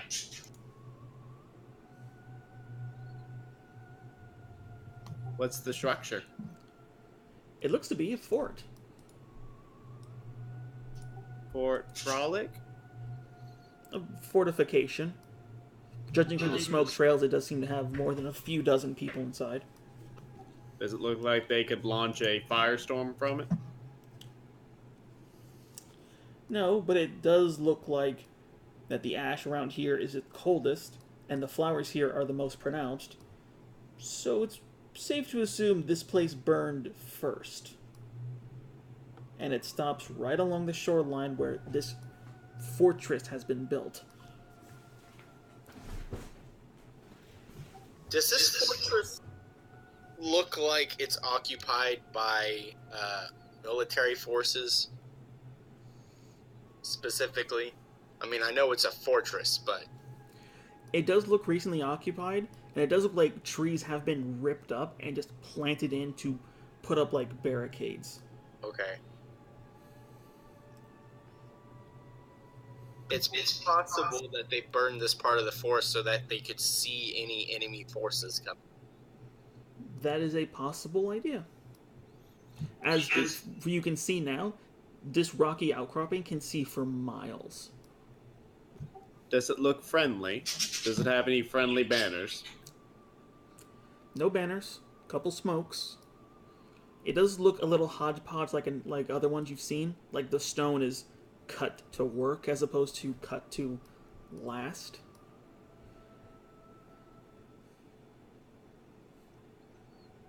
I'm just gonna, like, look at the fortress and then look over at Eleanor and sigh heavily.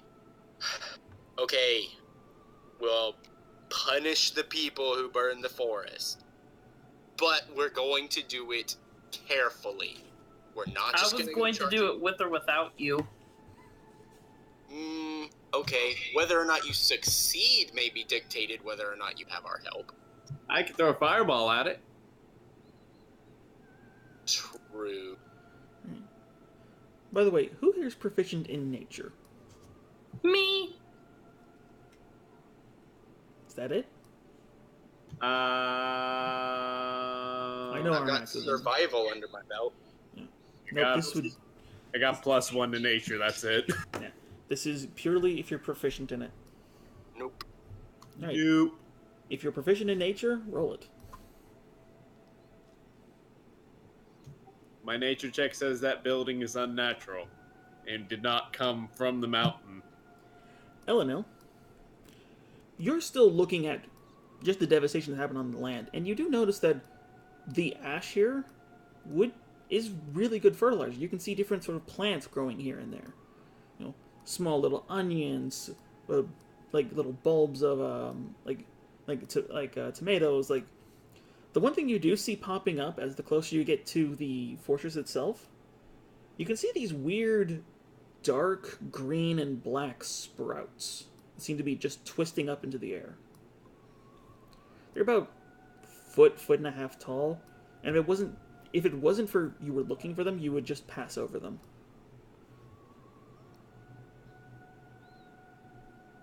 Weird foliage on the island.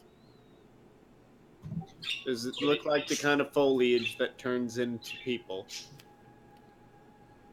Bran? No. Yeah, that's what I was thinking. Are these the start of seedlings? What the hell are you... Judging by the color and the nasty, oily appearance, it does look like it. Though you've never seen one that hasn't been fully grown yet. Oh, shoot. Okay, alright, everybody stop. Yes. New plan. Not only are we going to kill everybody in there, but we are also going to burn all of them and all of this. I like this plan. This is a good plan. I am all for your plan.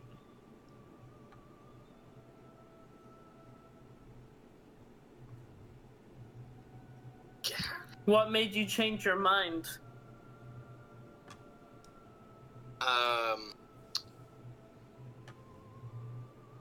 Have you ever encountered seedlings before? What are those? They're like... They're a twisted corruption of plant life given humanoid form that Jim is using as his pseudo-army. So, kill it with fire. Yes. Lots and lots of fire. Lots of fire. Our max levels of fire.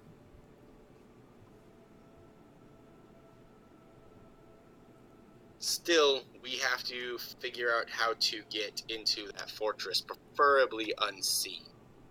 I suggest that waiting till nightfall and then seeing if we can sneak our way in.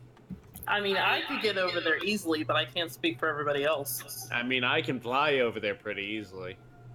I could swim over as a shark or a crocodile. You could hold on. be. I could like lay in your mouth and pretend to be dead, and people would just think it's a shark that ate something. No, it's zooming in onto where the party is. That's the fortress I was talking about. Right. You see in your map there's something over there on the island, but you don't know what it is. I thought you were talking about this thing. Yeah. I heard shark and I'm just like, oh wait, no, it's not that far away. Let's do a combination of both. Aramax, you fly high enough that they don't note your actual size, and see if you can take note of how many are on the surface that you can find. Eleno, see if you can disguise yourself as something small that would go unnoticed, and scout out general area. We need to know what sort of numbers we're dealing with. You could do a crow. Also, I can't do flying animals yet. Only those on the ground and those that swim. a dodo. Also, is that the fortress or that? It's the one your cart is coming up onto. Okay, cool. Want to make sure on that. Alright, so what's your game plan? I'll fly up real high and do some reconnaissance, and we'll have someone down low doing lower I could reconnaissance. always swim through the ocean to see if there's anything, then come up to land, turn into a mouse, and then sneak through. If you want me to do that. No, It's I not think along the water. Oh, it's the building. I'm Yes. sorry. Yes. Then yes, I could crawl in as a mouse easily.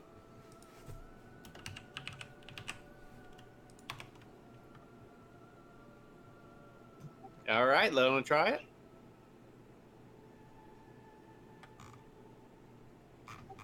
Okay, if that's your plan. All right, let's do it. I turn mouse and start sneaking into the building. I Alright. fly high into the sky. Well, because I couldn't put walls on this map, I apologize.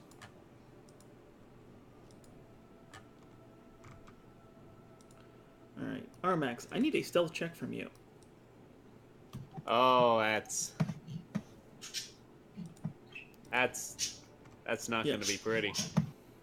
Well, thankfully, since you're flying, I presume you go as high as you can, then start going down, because you learned from last time. Yeah, no, Yeah. we're doing the buzzard glide. Yeah. Yeah, so you're going up high, and you guys can see, right? I see everything. Alright. Well, and I'm just going to need a stealth check from Elenil as a mouse. So you use mouse stats? Yeah, because it's its physical stealth.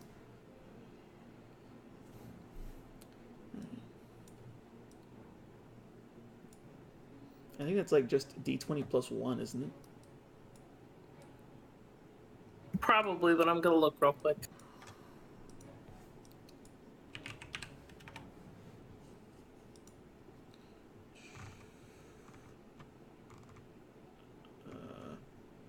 No, it's not even that. It's just a flat D20. Ugh. All right. Damn lag. All right. All right. So yeah. So thankfully these guys don't seem to be that attentive to just crush a mouse. Although there's more than a few people who just like, hey, look, a mouse, and then they just try to like throw a boot at you or something. Armax, you get this sort of eye in the sky, and you can see that there's guys in the towers. You can see that there's individuals just starting to move around. They seem to be just sort of like milling about. Do they look like friendly people or not friendly people? Judging by the amount of blood that is currently still splattered in the interior of this place, you're going to say no. But it was the pile of burning bodies that seems to just sort of push it off of, oh, there's something odd here. Oh, that's a lot of people. Yep. Alright. I'm just gonna kind of casually sashay my way back to describe what features I can see. Alright. Alright. Elenil, what about you? Yeah, I try to go through as much of this place as I can before I head back. Alright. Do you, like, go explore up and down stairs? No, I'll just go to the first floor.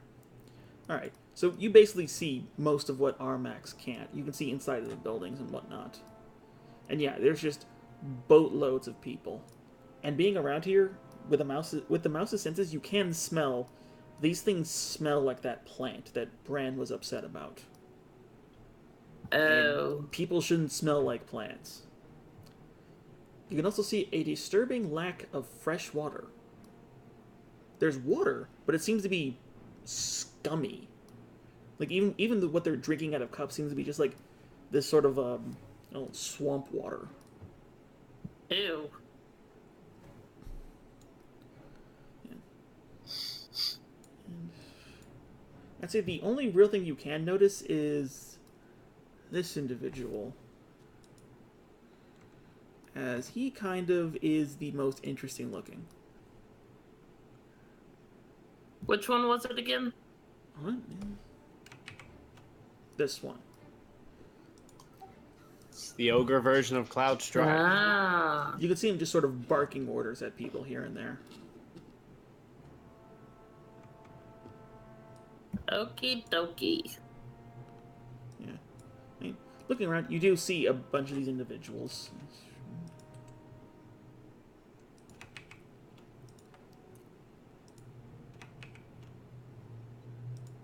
Okay, that last one is not that impressive. He does not have the circle. But yeah, there's just a bunch of different types of individuals. Most of them seem to be orc or half-orc. Huh. Ah. Well, Well, after my findings, I'll run back and say, "Hey, Bran, there's people in there that smell like plants, like the plants you were getting angry about."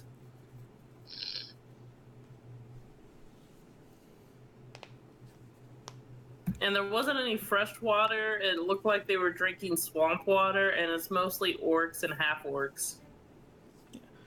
Basically confirming what Armax saw, plus the water. Yep. Looks like our friends are back. Okay. When we go in, everybody try and stick with as much fire or frost damage as you can. That's what they have a particular weakness to.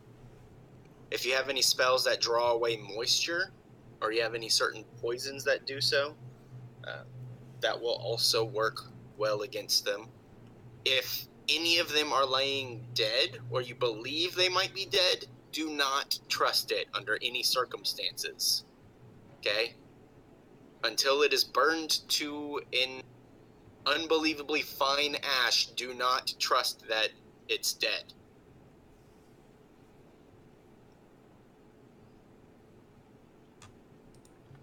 Okay. Yeah, no, they're very tough. Yeah, their seeds can infect other things as well. So if you have the slightest idea that something's off, go ahead and stay with your instinct. Also, we should probably, when we kill them, let's get some samples. I'd like to know where they're getting these things. I mean, this is clearly one of their farms. They've just started growing. Why don't go burn it to the ground? Not yet. If we have everything burning out here, they'll know we're here. Well, I meant to start it in there. Oh. Yes, I would love to do that. Did you find anybody of particular note? Normally seedlings travel in mobs unless they're being led by something. I mentioned the lead orc. Yeah, the one barking orders. Yes, Okay. that one. Alright. Do you remember where he was? He'll definitely be our priority. I'm assuming I remember. Yeah, he was basically standing in, like, what you can possibly tell is, like, a storage area. I'd let him know where he was. Oh boy. Immediate Okay. regret.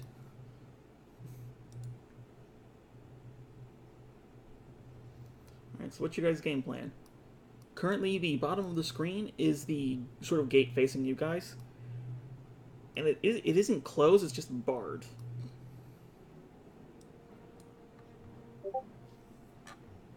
Did they have any sort of watch on their gate that you noticed? Did I notice a watch? They just seem to be milling about, mostly. Just the guys in the tower seem to be the only ones who are watching. Only the guys at the tower. The rest were just milling. Okay. Do they have a front gate that's shut? Just that one. Is it a portcullis? No, it's just a big wooden door. Basically, this thing looks ramshackle as all the others. It was possibly something, and then they just, like, built on top of it.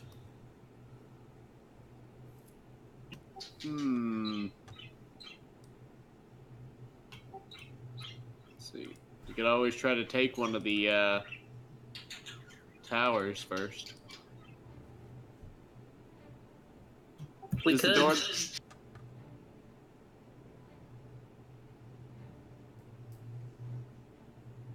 Alright, what's your game plan? Oh man, they got a lot of archers and things. Could I count? Did I count any? Was I able to count any, like, distinctively any kind of, like, weapons or anyone distinctively who looked special? You can see a couple of them were holding holy symbols, but as for ranged weaponries, you have not seen javelins or arrows of any kind. Okay. Granted, you didn't get very close, so Yeah, no, they could probably just have it like next to them. New plan. We need a distraction. I can do that. Okay. While the rest of us try and get as close to one of the towers as we can, perhaps even to the front gate without being spotted, we can have Yanit do his explosion thing here in the fields, start setting them on fire, and then when he thinks enough time has passed, he can catch up with us. And the rest of us, while they're all distracted with their fields, can sneak in.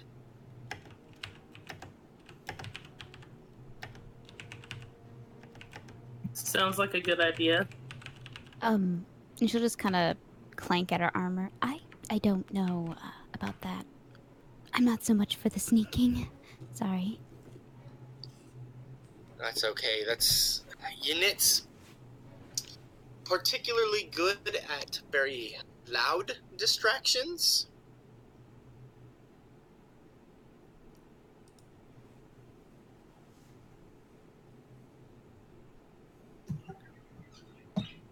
Yeah. Of course, would it be just easier just to have Unit run in, blow up, and then us just run behind him? No, because again, that's a very loud thing. If he runs in, blows up, and the rest of us run in behind him, now literally everyone in the fortress is headed towards our position. This is true.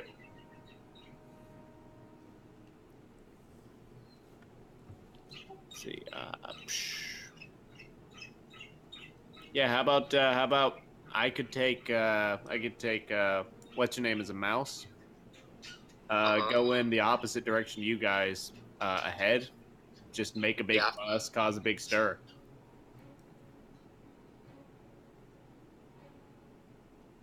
Start lighting things on fire, throwing fireballs.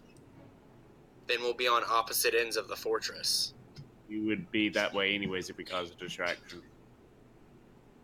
No, then only Yanit is gone and he's out in the fields. He'll have some space, so even if the seedlings start running out and try and stop him from shooting. Oh, okay. I thought you were going to have him run towards the door.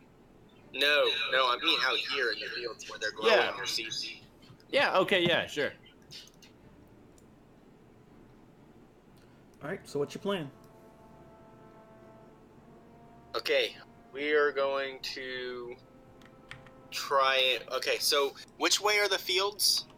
Basically away from this. Yeah, but which direction?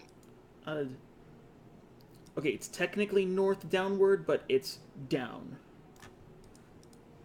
Okay, so fields are this away? Yeah. Okay. Did any of our scouts see possible way of sneaking in on this end? I mean, currently, there's not really any place that's better than the others. With the guys in the towers, they're just sort of like looking around. They have pretty much every wall covered. Then again, they're just sort of like moving around, kind of like zombies. Not exactly, but close to it. Right. So, but if we take out those guys or move past them, do we have a viable way of actually getting inside of the fortress? Yeah. Like, this is all one story, I want to add. Okay. So at the very least, it wouldn't be hard to climb. No, it's maybe 15, 20 feet. Okay, cool. Yeah, so we're gonna have Yanit start throwing fire around over in their fields this away. Alright.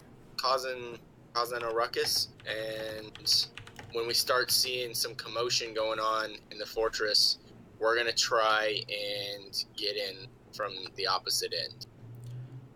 Okay, what opposite end? Let's say this tower in particular. Oh, so far north. Yes. Or up. Well, bar south, I guess. Up. We'll use up. We'll use cardinal directions. Okay. We're gonna try and get in here. Yanit's gonna try and and destroy the fields down here. Yeah. Alright, that can definitely work. Alright, so you guys are just gonna sneak over there and get in position? Yeah. Right. Well, Yeah. unless you plan to spend a couple hours going well out of their sight range, you're gonna have to make a group stealth check. Want to play it safe? Yeah, I mean, we may as well. Let's do it. Just tell Yanit to give us a couple of hours. Let's see, what time is it right now? Noonish? It's crusping the afternoon, because you also had to move off the beaten path just to get here. So would you say a couple of hours is like towards the evening? Towards dusk? It Okay. would definitely start to get dark. Yeah, so just tell Yanit, hey, when it starts getting dusk, start blowing up the fields. That'll also give us a little bit darker cover. I don't know if these things have night vision, but I guess we'll find out. Alright. He did agrees. He kind of wishes he could just go in there and blow up, but, yeah. He knows you guys have to be squishy. Thanks, buddy. Good man. Alright. So, for the expediency of time, you make your way over there, and it is starting to become dusk for the 5 of you. Or 4 of you. And as soon as dusk happens, you just hear boom. As a cloud of ash just shoots into the sky. And you can hear bells ringing, just ding, ding, ding, ding, like, and just everything starts popping off. Well, that's our cue. Ooh, Well, let's do it. Woo! No, shh. Several of these individuals are just, like, moving off to go take care of it. I mean, woo! Great. So you got a 15-foot tower in front of you. What are you going to do? Got Expect it. If only we had 3 ladders. Those ladders are 24 feet in length.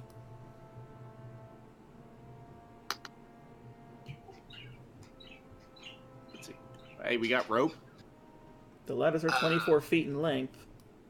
I do have a potion of climbing and climbing here. I mean, I got no problem getting up there.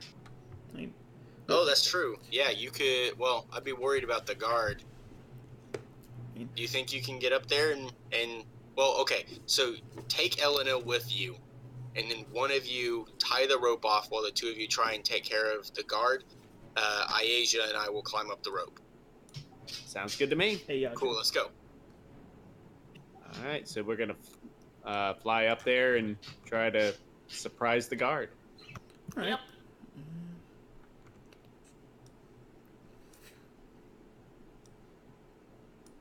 There you are. And currently, he is kind of surprised as he's also looking towards where everything started getting blown up. You see this thirsty fellow. Try not to do it explosively. Well, actually, I wonder if this would work, actually. Hold on 1 second. Would that actually work? Huh. And do so with advantage if you or your commanders are... Alright. Fails me the same throw. Charmed till the end of... Charmed regards you as a friendly acquaintance. Alright. This could... Wisdom? Yeah. He makes it. As you just sort of like whisper like sweet nothings into his ear, it passes over him. Just goes, huh? What? Intruders! And that takes it off. Well, no, I will say, Elenil, if you were waiting to do something in case, Chaos Lord over there fails, now would be your time. Could I run up and poison spray him in the face? I mean, poison spray is a ranged attack. Well, yeah, but are we farther than 10 feet away? I assumed we were. Oh, did it? Well, it was like 10 feet. Yeah. Uh, yeah, yeah. You're just you just need to move 1 pip up. So basically, Yeah, I'll you got to just jump take off the edge. one step up and spit in his face with a poison spray. All right, do it. As Armax is just like trying to bring him to your side, you just like roll your eyes and just like attack him. Does he take damage if he fails? Or Half damage, I'm pretty sure. Let me check. if this is a cantrip, then it's typically save or nothing. Never mind. As you just sort of open your palm and blow a glob of poison into his face. So just as it just sort of dissolves his face. Can we push him off the edge of the tower, like, away from the inside and just outside? No. We just need to hide his body because we're gonna have to burn it later. That's a way to hide it. Throw it off the tower. Yeah, but I don't want to have to pick his body back up and put it in a pile. Whatever. Just kind of prop him up and make it look like he took a nap. You could do that. I prop Well, up. His eyeballs have boiled out of his face. I put his hand over his head like he's sleeping. All right. He looks like he was sleeping, and then his eyeballs got boiled out of his face. Some people sleep on their face. And Yeah, the maybe blood, it's too bright out. He just has his hand over his eyes. You don't know. Yeah. and the pool of blood that's leaking out of his head. He was drinking juice. What? Very Olive oil red and Kool-Aid? juice. They don't judge. I'm gonna judge this man. He has fangs. They're technically tusks. Doesn't matter. But yeah, he is dead. Just attach the damn rope. Alright, so the Yeah, two I of you did can... that. It's just a simple athletics check just to get up. Which, by the way, the potion of climbing just gives you a climbing speed equal to your movement speed. Not really relevant here. Okay. Yeah, it's like, I don't want you to waste that to just climb 15 feet. I appreciate that. Yeah, like, that's if you're going to climb for an hour. Right. Okay, that's good to know. Not if you just used a ladder.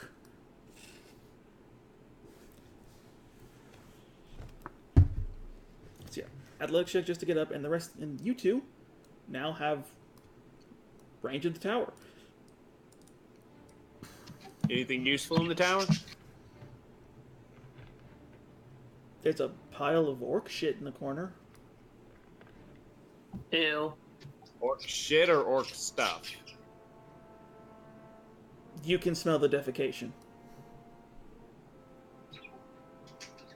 Why does God hate us?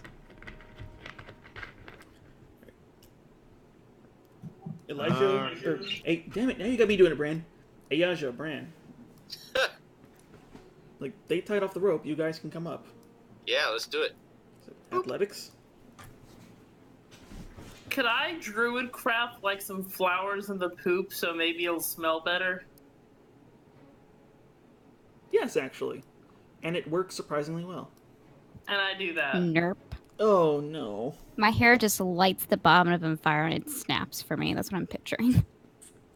Well, no, it's See, Armax is used to tying a rope for lighter individuals, but you in full armor with shield and sword and all, you just get to the top and the little spigot he tied it to just snaps, and you. I feel like we fall. share a look before I fall. I mean, you do Actually- catch yourself. I mean, Well, now I'm just picturing like a Home Alone skit there, just like haha pool. no, it is. You got to the top, saw everybody, and then snap. And you only take 4 bludgeoning damage from the fall, As you do. and the clanking of metal does get everyone's attention. We're so close. Just like glare at Armax. Armax just glares at the person with the armor. Just looks over the ledge. Way to go.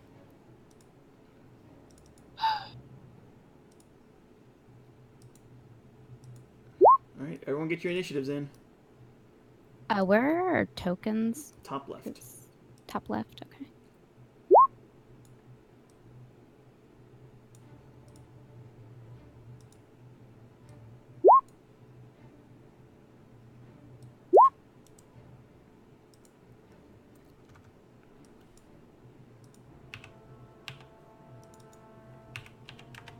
Alright. Got a lot of these bastards I gotta add.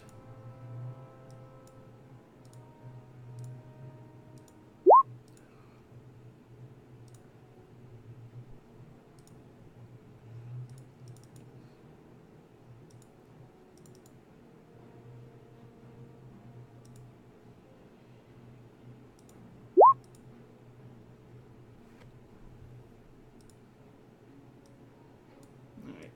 Oh boy, there's a lot of these bastards. Wait.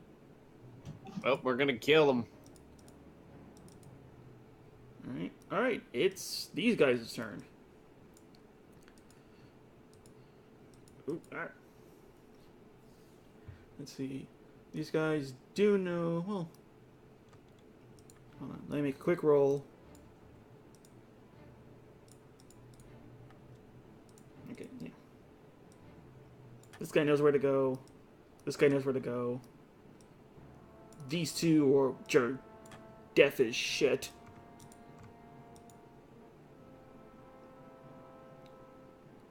Yeah, nope, nope. Fucking bandits are clueless. I mean, there was an explosion in the opposite direction. They might have bigger problems. Yeah, hearing a paladin fall down a flight of stairs is very noticeable. Right, but I'm saying everybody on that other half that was closer to the explosion might be focusing on something else, and that's why they're deaf. Oh no, Yeah, they're just but- dumb as hell. Elena? Paladin's falling down. It's a very distinctive noise, like a ball bearing in a tuba. Oh,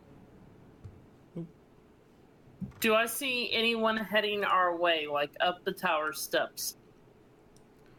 You do see these two thirsty fellows coming near you.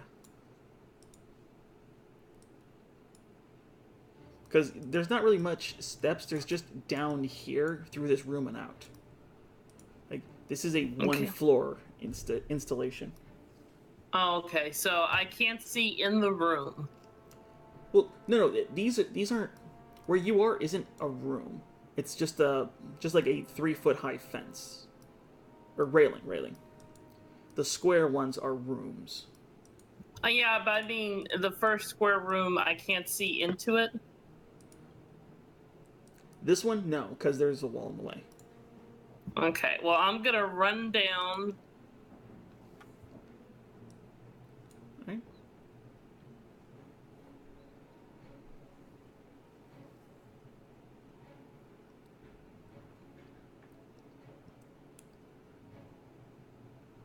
I'm gonna run there and hold my action till I see an enemy. All right. Hey, Aja. How high up is this tower exactly? It's 15 feet. Oh, only 15? Yeah. Oh, okay. I'll Misty step on up. All right. oh my gosh. So you hear, hi guys. You couldn't have started with that? Who'd think the paladin would fail an athletics check? Yeah, her athletics is not that high. Ugh. What is your athletics? Her proficiency mod. 2. Wow. Well, you still have your action and your movement. I don't see any, well, yeah, nothing in my range. So I'll just, hold action for when something gets within range to smack it. All right. This guy's turn. And then he has fuck all he can do, but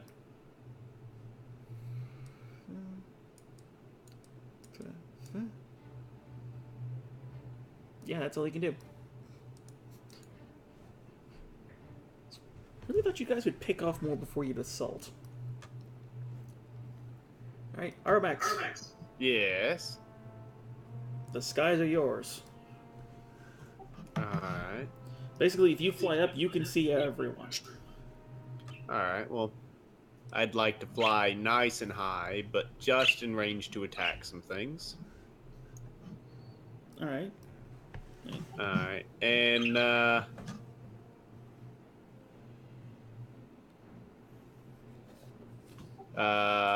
can I actually see this guy, or is that like a building? You can, because although these are walls, they're not roofed. Like, as the previous fort you found, they seem to be in the process of building it, as opposed to have built it yet. I see. And, what does he look like? Well, he currently seems to be chanting something. Ah, well, I would like to fly up, and I would like to hit him in the face with something. Alright, roll it.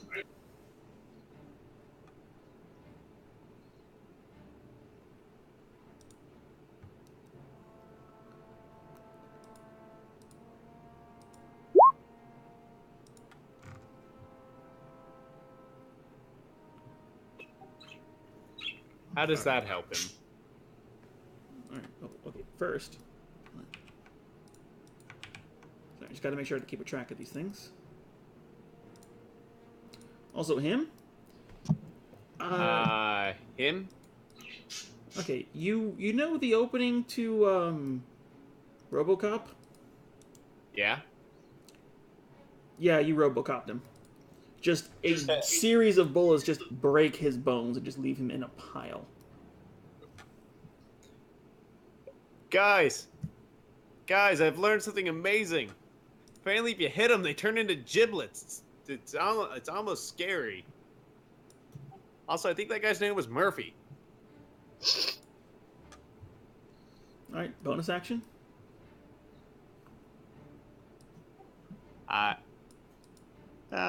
Let's see. I guess, trying to get a view of the map. Yeah, it's a big SOB. Yeah, it's a big freaking SOB. I guess I'll, let's see. I guess I'll fly, down this way here. Alright. Brian, you got up? I am going to activate my right. Run down here. Okay. With one quick slide along your blade, you can feel an Arctic presence once again embrace you. And Good. I will also go ahead and activate. ooh. Ow. Alright. So you concentrate these small little ice crystals around you into just this spiked armor that seems to encompass you. It's disconcerting if you've seen it for the first time. Oh yeah, this is Eleanor's first time seeing it, and I'm right next to her. Yep. Yeah, the guy next to you just turned into an icy porcupine. He turned into Aloha Sand Shrew. I just kind of look at her and I'm like, You have wild shape. it's the winds. Maybe you're part druid. Lentils. All right. Acolyte's turn.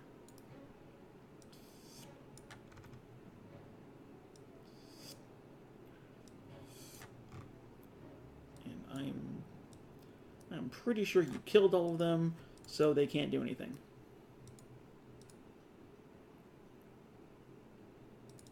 Oh, no, there is one. Let's see. He's next to his boss. Alright. Alright. Now the guys who are currently blading themselves for power. They're what? Yeah, the circle is wrong. The cutting themselves to gain arcane strength isn't. It's really not. I do. Yeah, no, theirs is just a very messy and primitive version. 1, 2, 3, 4, 5. How barbaric. Yeah. Alright. Because they really can't do much. Yeah, they kind of can't do shit. Would have been nice if I remembered to add their fucking spells. Damn it. Eh. They're gonna be annoying. Alright, big boys. Wait. Where are you? Oh, you're not. Alright. Ah, lag. Alright. 1, 2, 3, 4, 5. He's gonna sprint. And I presume you're gonna whack him. Yes. I am going to use poison spray. Roll it. What?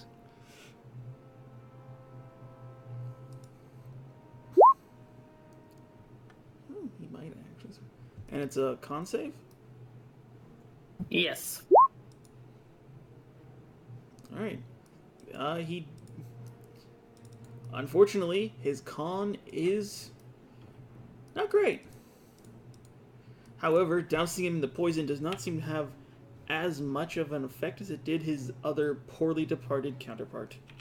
Son of a bitch. However, he is currently looking very bad. Woot. Alright, so Yay!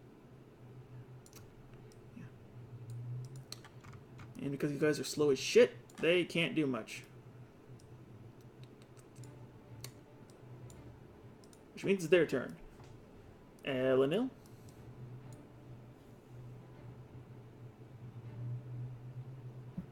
Alright, I'm gonna try this and we'll see how it goes. I'm gonna pull out my normal scimitar since I didn't charge the other one and try to hit him with it.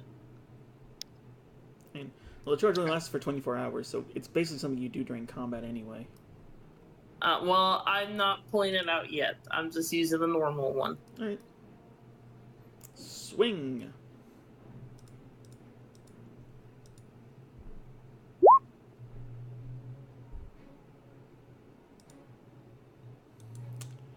And you know what? It doesn't seem like you needed it as you just bifurcate his skull. Ha ha! And the pile crumples in front of you. I kick it for good measure.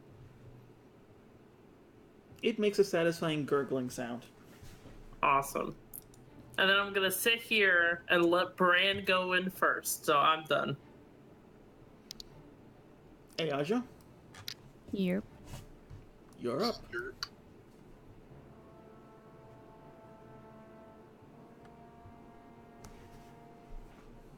And then I'm gonna cast Shield of Faith on myself. So, saying a small prayer to your divine, you can feel the cry of nature around you just swell around you, and your armor begins to give off a slight glowish hue. And she's now lit. Yep, and you still have your action. Oh yeah, that's a bonus. I'll just, yeah, I can't get to them. No. I'd have to dash, because I just moved from up here. So I'll just hold action to smack anything that comes within range. Alright. Speaking of which, Big Boy's just gonna be over here just shouting orders at his men. And he's gonna see you all and be like, nope. It's like, yeah, he's not stupid. Hey, what's up, dude? How you doing? You know what? He's gonna. You're all super glowy. He's gonna throw a dagger at Bran. Oh no, he's gonna throw two.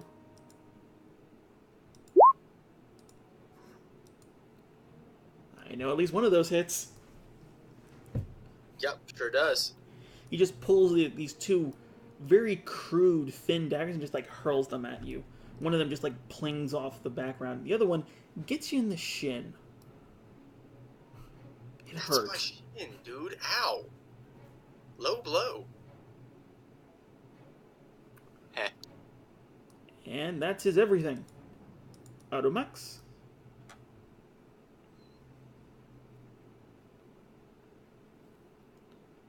Hold on one second. Who's the really big tough guy? This is the one that's currently talking. Like the guy who looked like he was commanding things. It was that guy. The one smart enough not to run into the meat grinder. Which one? This one. Corner. The one unique looking one. The one unique looking one? Yes. Yeah. Okay, he looked like all the other ones. He was uniquely similar. I had to work with what I got. Alright. So what do you want to do?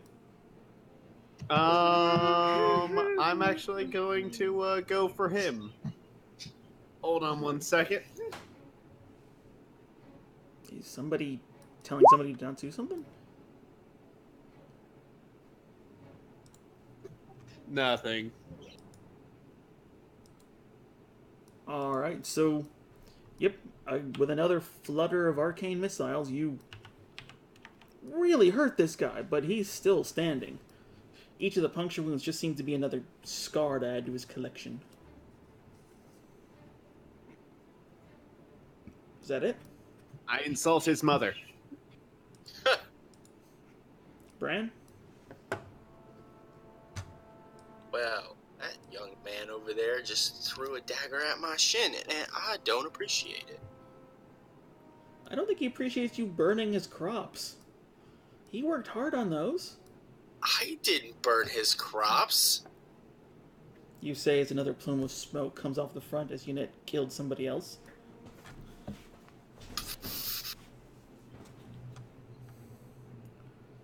Also, Armax D20.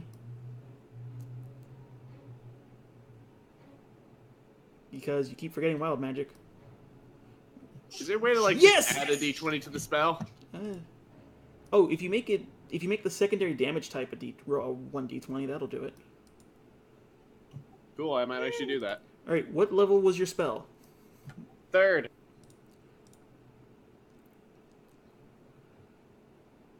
All right, give me a D10 while I take care of what Brand's doing. All right, so fuck, I think you just killed this guy. Second 2 hit. What'd you say now? For Bran.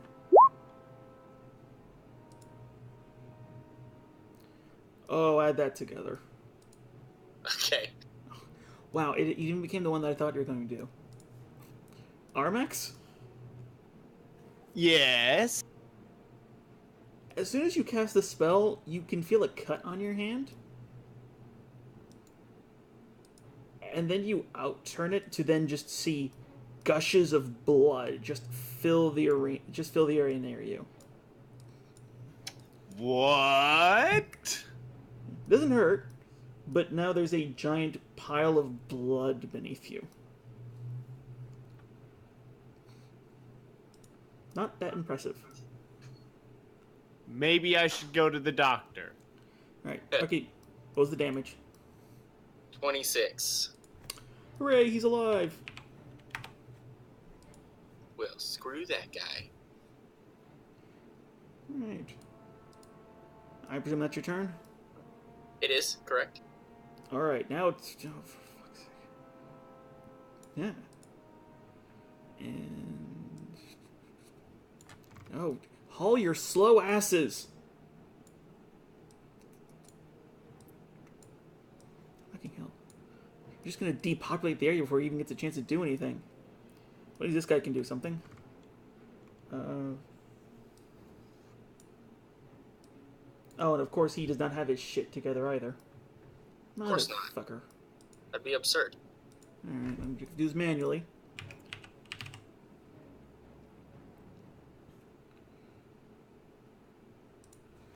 Alright. As he's going to look to see how badly damaged his boss is. And he's going to lay a hand on him. And speak a word of power. Getting lag.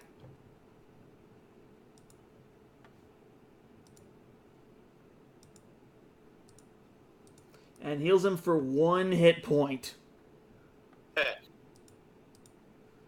It wasn't a very good word. He spelled it wrong. Alright, yeah. Whoa, weird. Alright. Alright, so now it's his buddy's turn. Who's gonna pop up here? Move there. And I wanna say there's one more? Yeah, there's one more. These guys are slow as shit. But yeah, he's going. Well. Oh, he does have his stuff. Oh, hey. 1, 2, 3. Oh, no, only 2 of you. Oh well. As he's going to put his hands together on a similar cut to what now Armax has. And he commands you to burn. That shouldn't be a 0. You motherfucker. What's it supposed to be? Let me just make the saving throw. Alright, make the saving... Make the roll, because I think that one actually fails. Oh, I hate when Roll20 does this. Isn't Burning Hands a touch spell? No, It's a Oh, Yeah. that's cool. No. I get 12. Alright, so Elenil failed, taking the full 10. And Bran, succeeding, takes 5. As this jet of flame just starts igniting everything around you guys. It helps when you're covered in ice when things shoot fire at you. And Armor of Agatha is not concentration, right?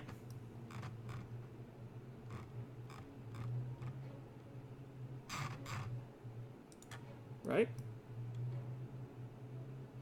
I don't have anything to concentrate on. That's what because I didn't know about it. Right, yeah.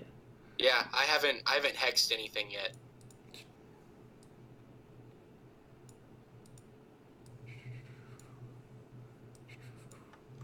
Man, it is about to get lit up in this room. Tell you that. Yeah, sure, you can say that. Alright. And only one of them has an attack. These are... Oh, the bread and butter bandits. Swing better at the high elf on fire. For 3 slashing. That's it, you, Bran. Yeah, that hits. My armor class is 14, so it doesn't take much to hit me. Ugh. Let you have better armor than that. My thing is damage, man. I have not been able to find any armor that I can wear that ups my armor class. Right. Elenil? This dude just burned you. Is there any way for me to, like, move into this room, or am I stuck back there?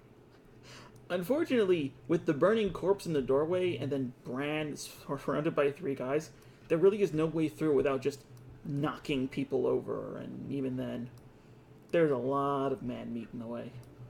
Can I at least just get in the doorway and try to push my way past Bran? No. You're going to want to get at least 20 feet away. Well, I'm not gonna. No, Okay. if you share Bran's space and then leave, you could, but every single one of them will get an attack.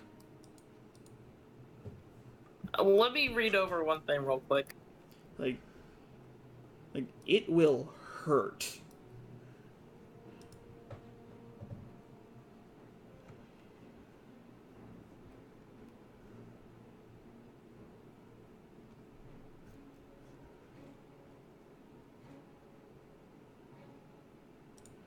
Alright. Hey Yaja, get ready. You're on deck. Yep.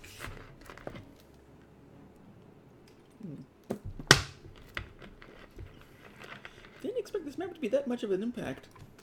Oh wait, okay, that would hit everybody. I cast Thunder Wave. That's the box one, right? Yep, 15 feet from me, that hits everybody in that room. Yes, it does. Bran, make your save. Yep. I figured he could handle it. What a jerk. Yep. You won't let me in the room. All right, so you take half. Which is 4. It's horrible damage rolls. All right, and the bandit captain is going to redirect. He's going to see you trying to cast something, switch places with this other guy, and just hold him in front of him as he takes the entirety of the blast. Oh, dang. And surprisingly enough, he lives. Clever girl. Well, I mean, but he's in the cube. Wouldn't he still get hit? Yeah. Well, no, he holds the guy in front of him to, like, absorb the damage. He basically turned that guy into full cover, sacrificing his ability to dodge. Ah. Gotcha. Yeah. And the other two do not do much better. You know what? Fuck it. He got pushed so hard into the wall, he's gone. Woo! That guy... yeah. Not much, but he also gets pushed. Alright.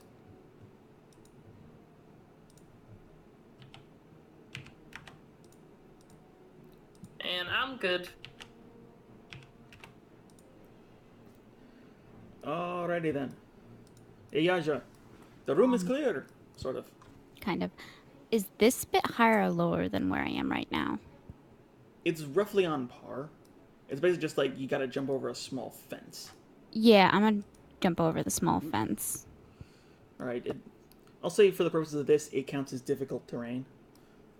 Okay, so this one block here would be Yeah. half movement? Yeah. Essentially, that would cost you 10 feet as opposed to 5 feet. Which Yeah, I can still put you in get there. range. I can still get there, so I'm just gonna come on over and jump here.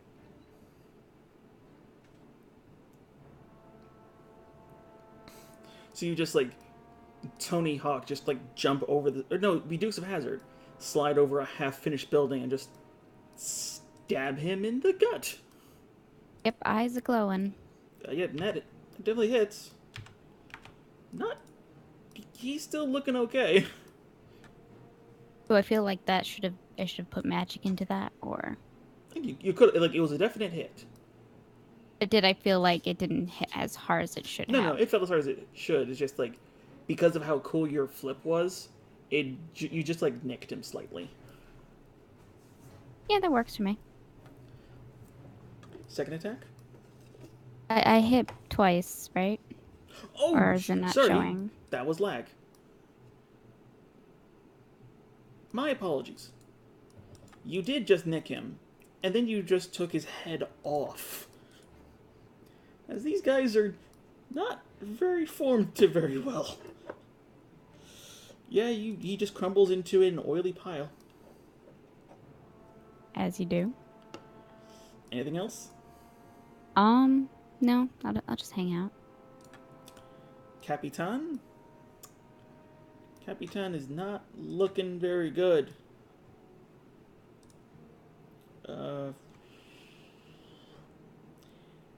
He is, however, going to beat on the elf. Because that's all he can do at the moment. Hey, hot damn. 9, 10, 11, 12. So just with scimitar in hand, just like begin just cutting X style just into you. Actually knocking off pieces of ice. Oh, yeah, so he takes 5 points of damage for hitting. Ass. I forgot he didn't know. Armax. Yes. You're up. Hold on 1 second.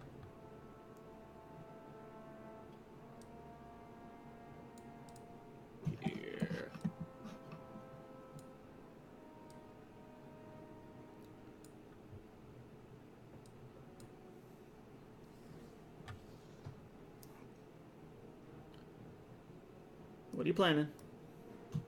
Oh. Nothing. Just kill some. Just a scorching ray on the big main one. All right. Make the other 2 attacks.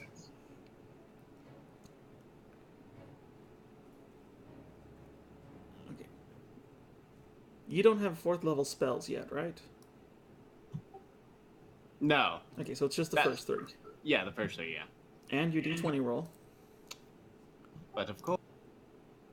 All right. Oh, this is Matt's lucky day. Finally. Also, as the scorching rays come out, he's going to grab the 2 guys next to him and throw them into your fireballs. Golly, we die. That guy, gone. This guy, roll your 2nd damage. I'm pretty sure you just nuked this guy too. What the fuck is that? I don't know. There. Alright, he's not dead. He's close. He's just very badly burned. Oh yeah, he's hella fucked. Also D10. A D10? Yes. Did I get that the last time as well? No, but it's very similar. You open up your right hand and blood flies out. I mean, you open up your right hand as just this oil slick just seems to pour out of it. The area beneath you is covered in blood and oil. Guys, I think I have a cold. Really? It's like, there's one where just like you cast fireball on yourself. Why can't we get that? All right. Don't worry. I will when it's like the entire party's gonna be TPK unless Armax can do something useful. Boom! Brian, you're up. We all die. Quickly, Armax, unlock the door to stop us from drowning. Boom! Okay, I'm gonna look at the captain and be like, you are a terrible leader. And then, like, in a smooth motion, sheath the ebony short sword and pull out my hand crossbow. And Okay. hit him with one of my splintering bolts. Fuck. All right, roll it.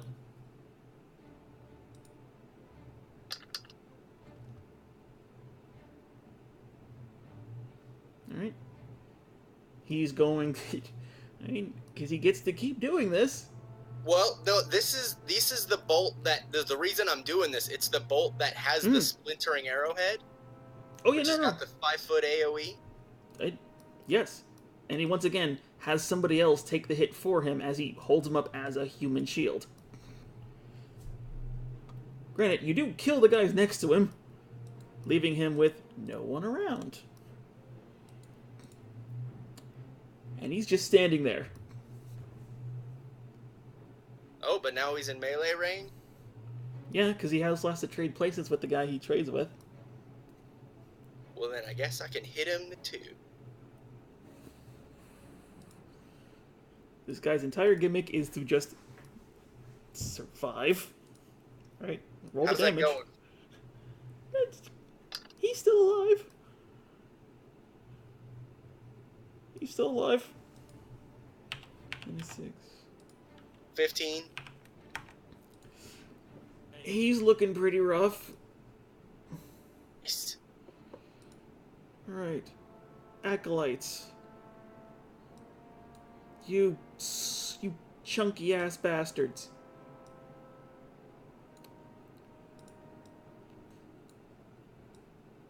Let's see. Alright. Oh! Ah! I still have one of these guys. Oh, damn it. Oh, no! Ah! Is Acolyte's just going to stand here? Is Because... he actually standing on anything? Because, like, what's this blackened bit? Oh, it's a doorway. Oh, he was in the doorway. Okay. Yeah, 'cause I'm they're like, what's he unfinished doing? rolls. Yeah.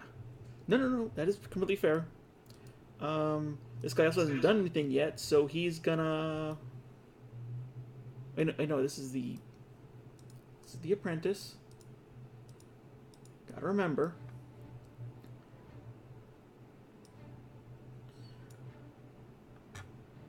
You know what? He's just gonna burning hands the paladin.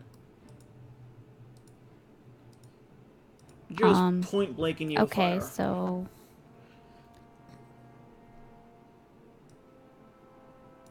what is the DC since it says 0? 12. Okay, so I'm good. So I take Half. no. I already took half, so I take half a half. So you take 3. Oh, we round up. Okay. Yeah. Yeah, the damage is rounded up, saves are rounded down. And that way we're always guaranteed to do more damage. Alright. Okay, these guys. Oh, you've... What are you? Oh, wait. You don't have a turn! You motherfucker! He's on his break. Union required. I was wondering why this was going so well. He just has a sub coffee with him. Alright. He's got a little espresso and like he's holding the saucer and the cup. Oh, Yeah. I never aligned it. Oh, I'm an asshole. I didn't send it to descending order. Which means this is just gonna get my guys killed. Woo! 1, 2, Hooray! Yeah. You're gonna get a swing as this guy's gonna try and move into position.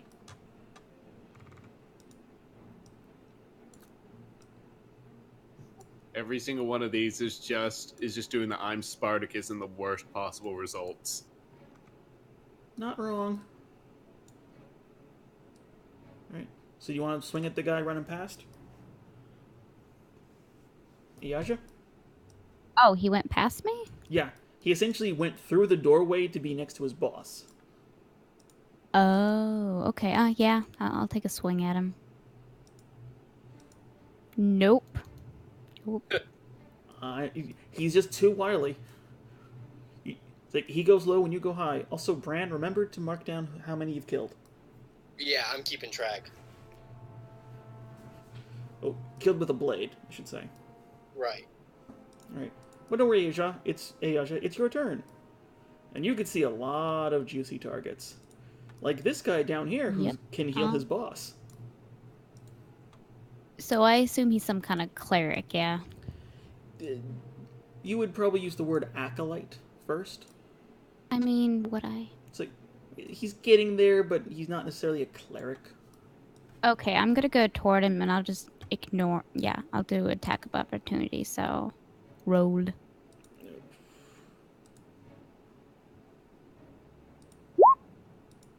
This guy can... Wow. Yep, that totally hits for 3. that roll, though. Yeah. Yeah, look, he stabbed you.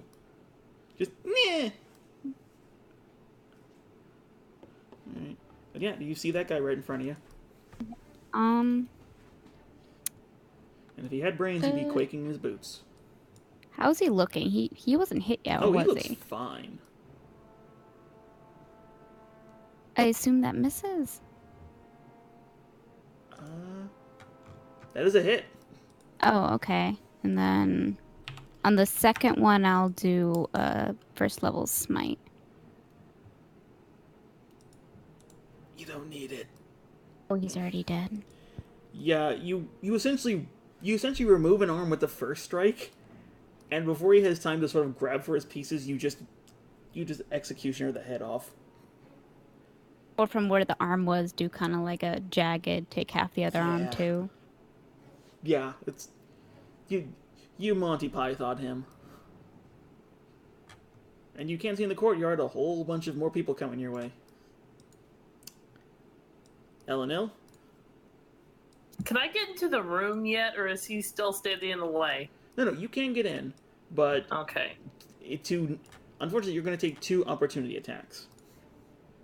Because there's a guy next to Bran, there's 2 guys next to Bran that can both see his square.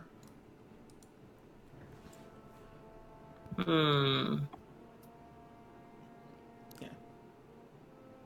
Most awkward choke point ever. Alright, I'm just going to not move and poison spray the one guy in the corner. Alright, roll it. That one.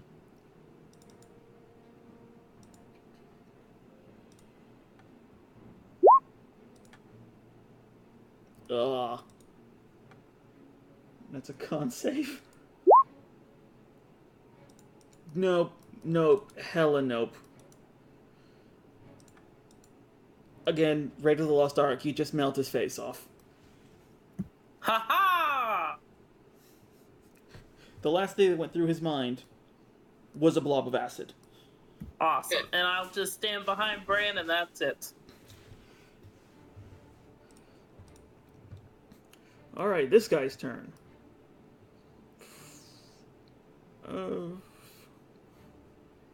He can't do a damn thing. So he's going to cut the guy in leather.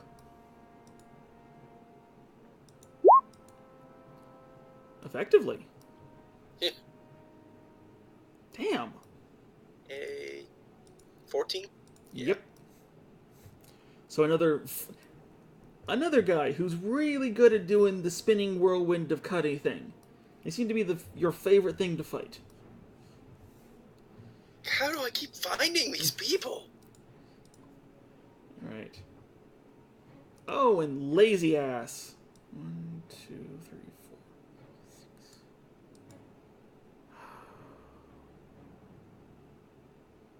Can't do a damn thing, so he's gonna sprint to...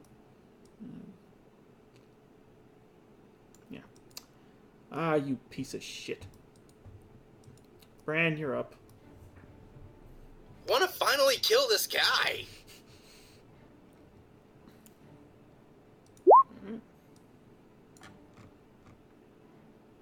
Oh.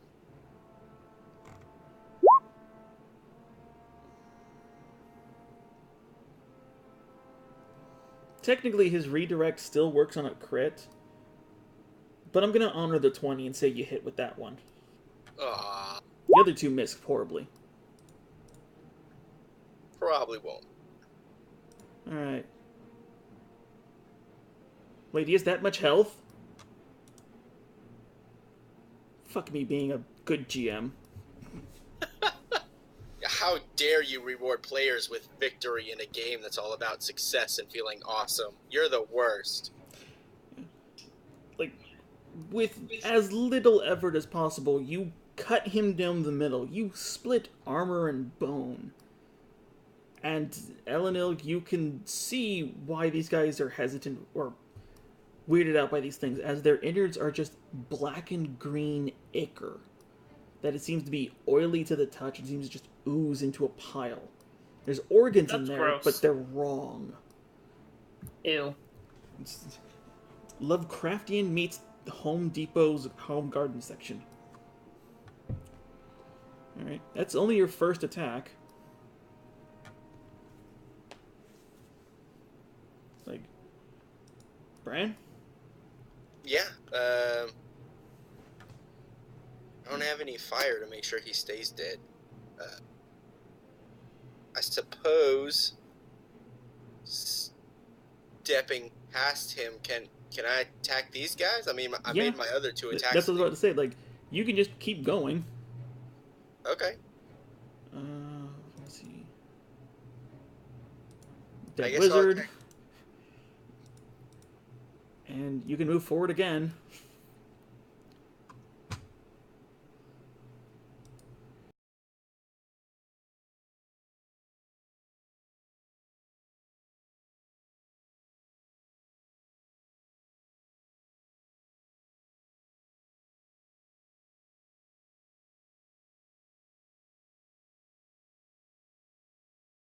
Chutzpah.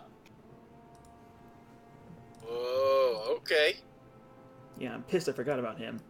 Look, let's go. Like, he would have made this fight so much easier for me. Alright, Armax. Yeah. There's a lot of people here. I'm going to fly over here. Hold on. And I'm gonna fire a magic missile at the guy in the corner. I'm a firing my Which missile. The one that Like, oh, highlight him. boom. Oh, okay. I mean, it hits. 16. As where Brand's swing didn't seem to do much clanging off his leather and imp, you just start wailing into the center of his chest. Also D20. Correct.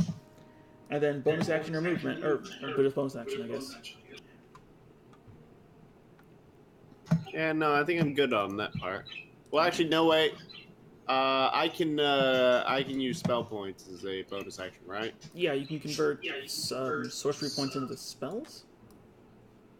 Yeah. So let's see, and it was let's see, it's 6 sorcery points, so I can make like what was it, 1 level 3 spell slot. Basically. Yeah. So yeah, I'm gonna do that. All right. Acolytes.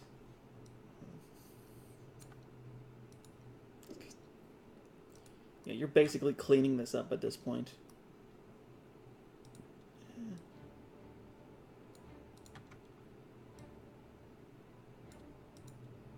You know what? These two acolytes are going to look at each other, and they're going to cast Sanctuary on each other. Oh. What does Sanctuary do? Pretty sure it gives every melee attack that comes against them disadvantage or something like that. Wisdom saving throw, or you have to pick a new target. Alright. Wizard!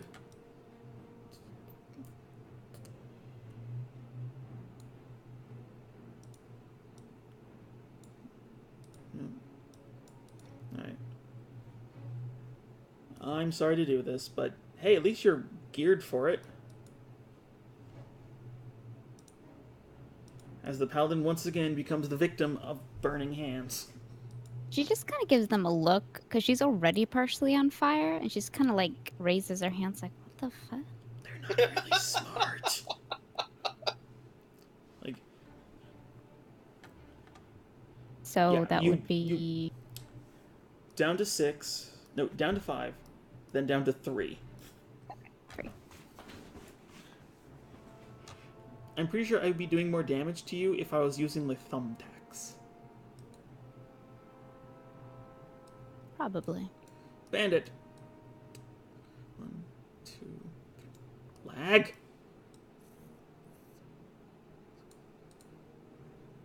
Holy shit, is a bandit gonna get to do something? I think he is. Paladin gets SWAT. What? As just this lonely little bandit just comes up with a little sword and just starts swinging. Even though at you. my spell just got off, that What still spell? misses. Oh, I had Shield of Faith, but it's gone now because I failed my con save. Wait, no, I have advantage. Maybe not. Nope, I'm fine. I'm fine. So that definitely does not hit. Alright. So he just comes up and just like swings at you with all of his might as Won't even go past the barrier. There's just this glowing barrier that's stopping him. ping, ping, ping, ping, ping, ping. He's just gonna keep doing that until his turn comes around. It's like he knows this normally works. Why isn't it working? And it's your go. Yep.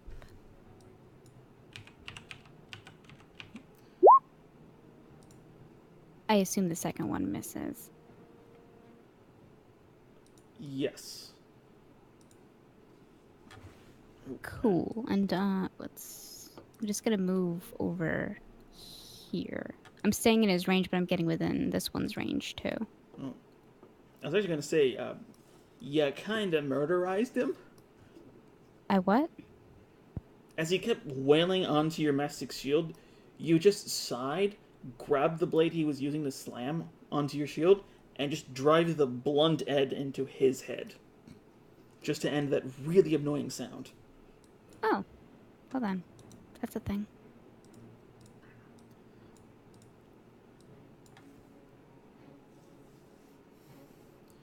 Alright. And So, yeah, no, that's my turn. Yeah. Yep, and that... Oh, it just misses that guy. Elenil. It's a lot less crowded now.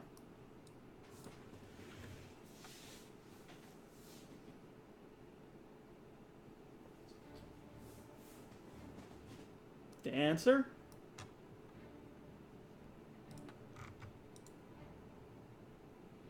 She might have fallen asleep. Shit, is it that late? Yeah. Oh, What? yeah. Okay. I didn't think so. I mean, she has work, I think, so. You know what? That is fair, and... Okay, these guys have a combined hit point total of 18 points. And an AC of 16. I'm just going to say for the purposes of this, since you killed their boss, they're just kind of DOA. We just kind of clean them up. Yep.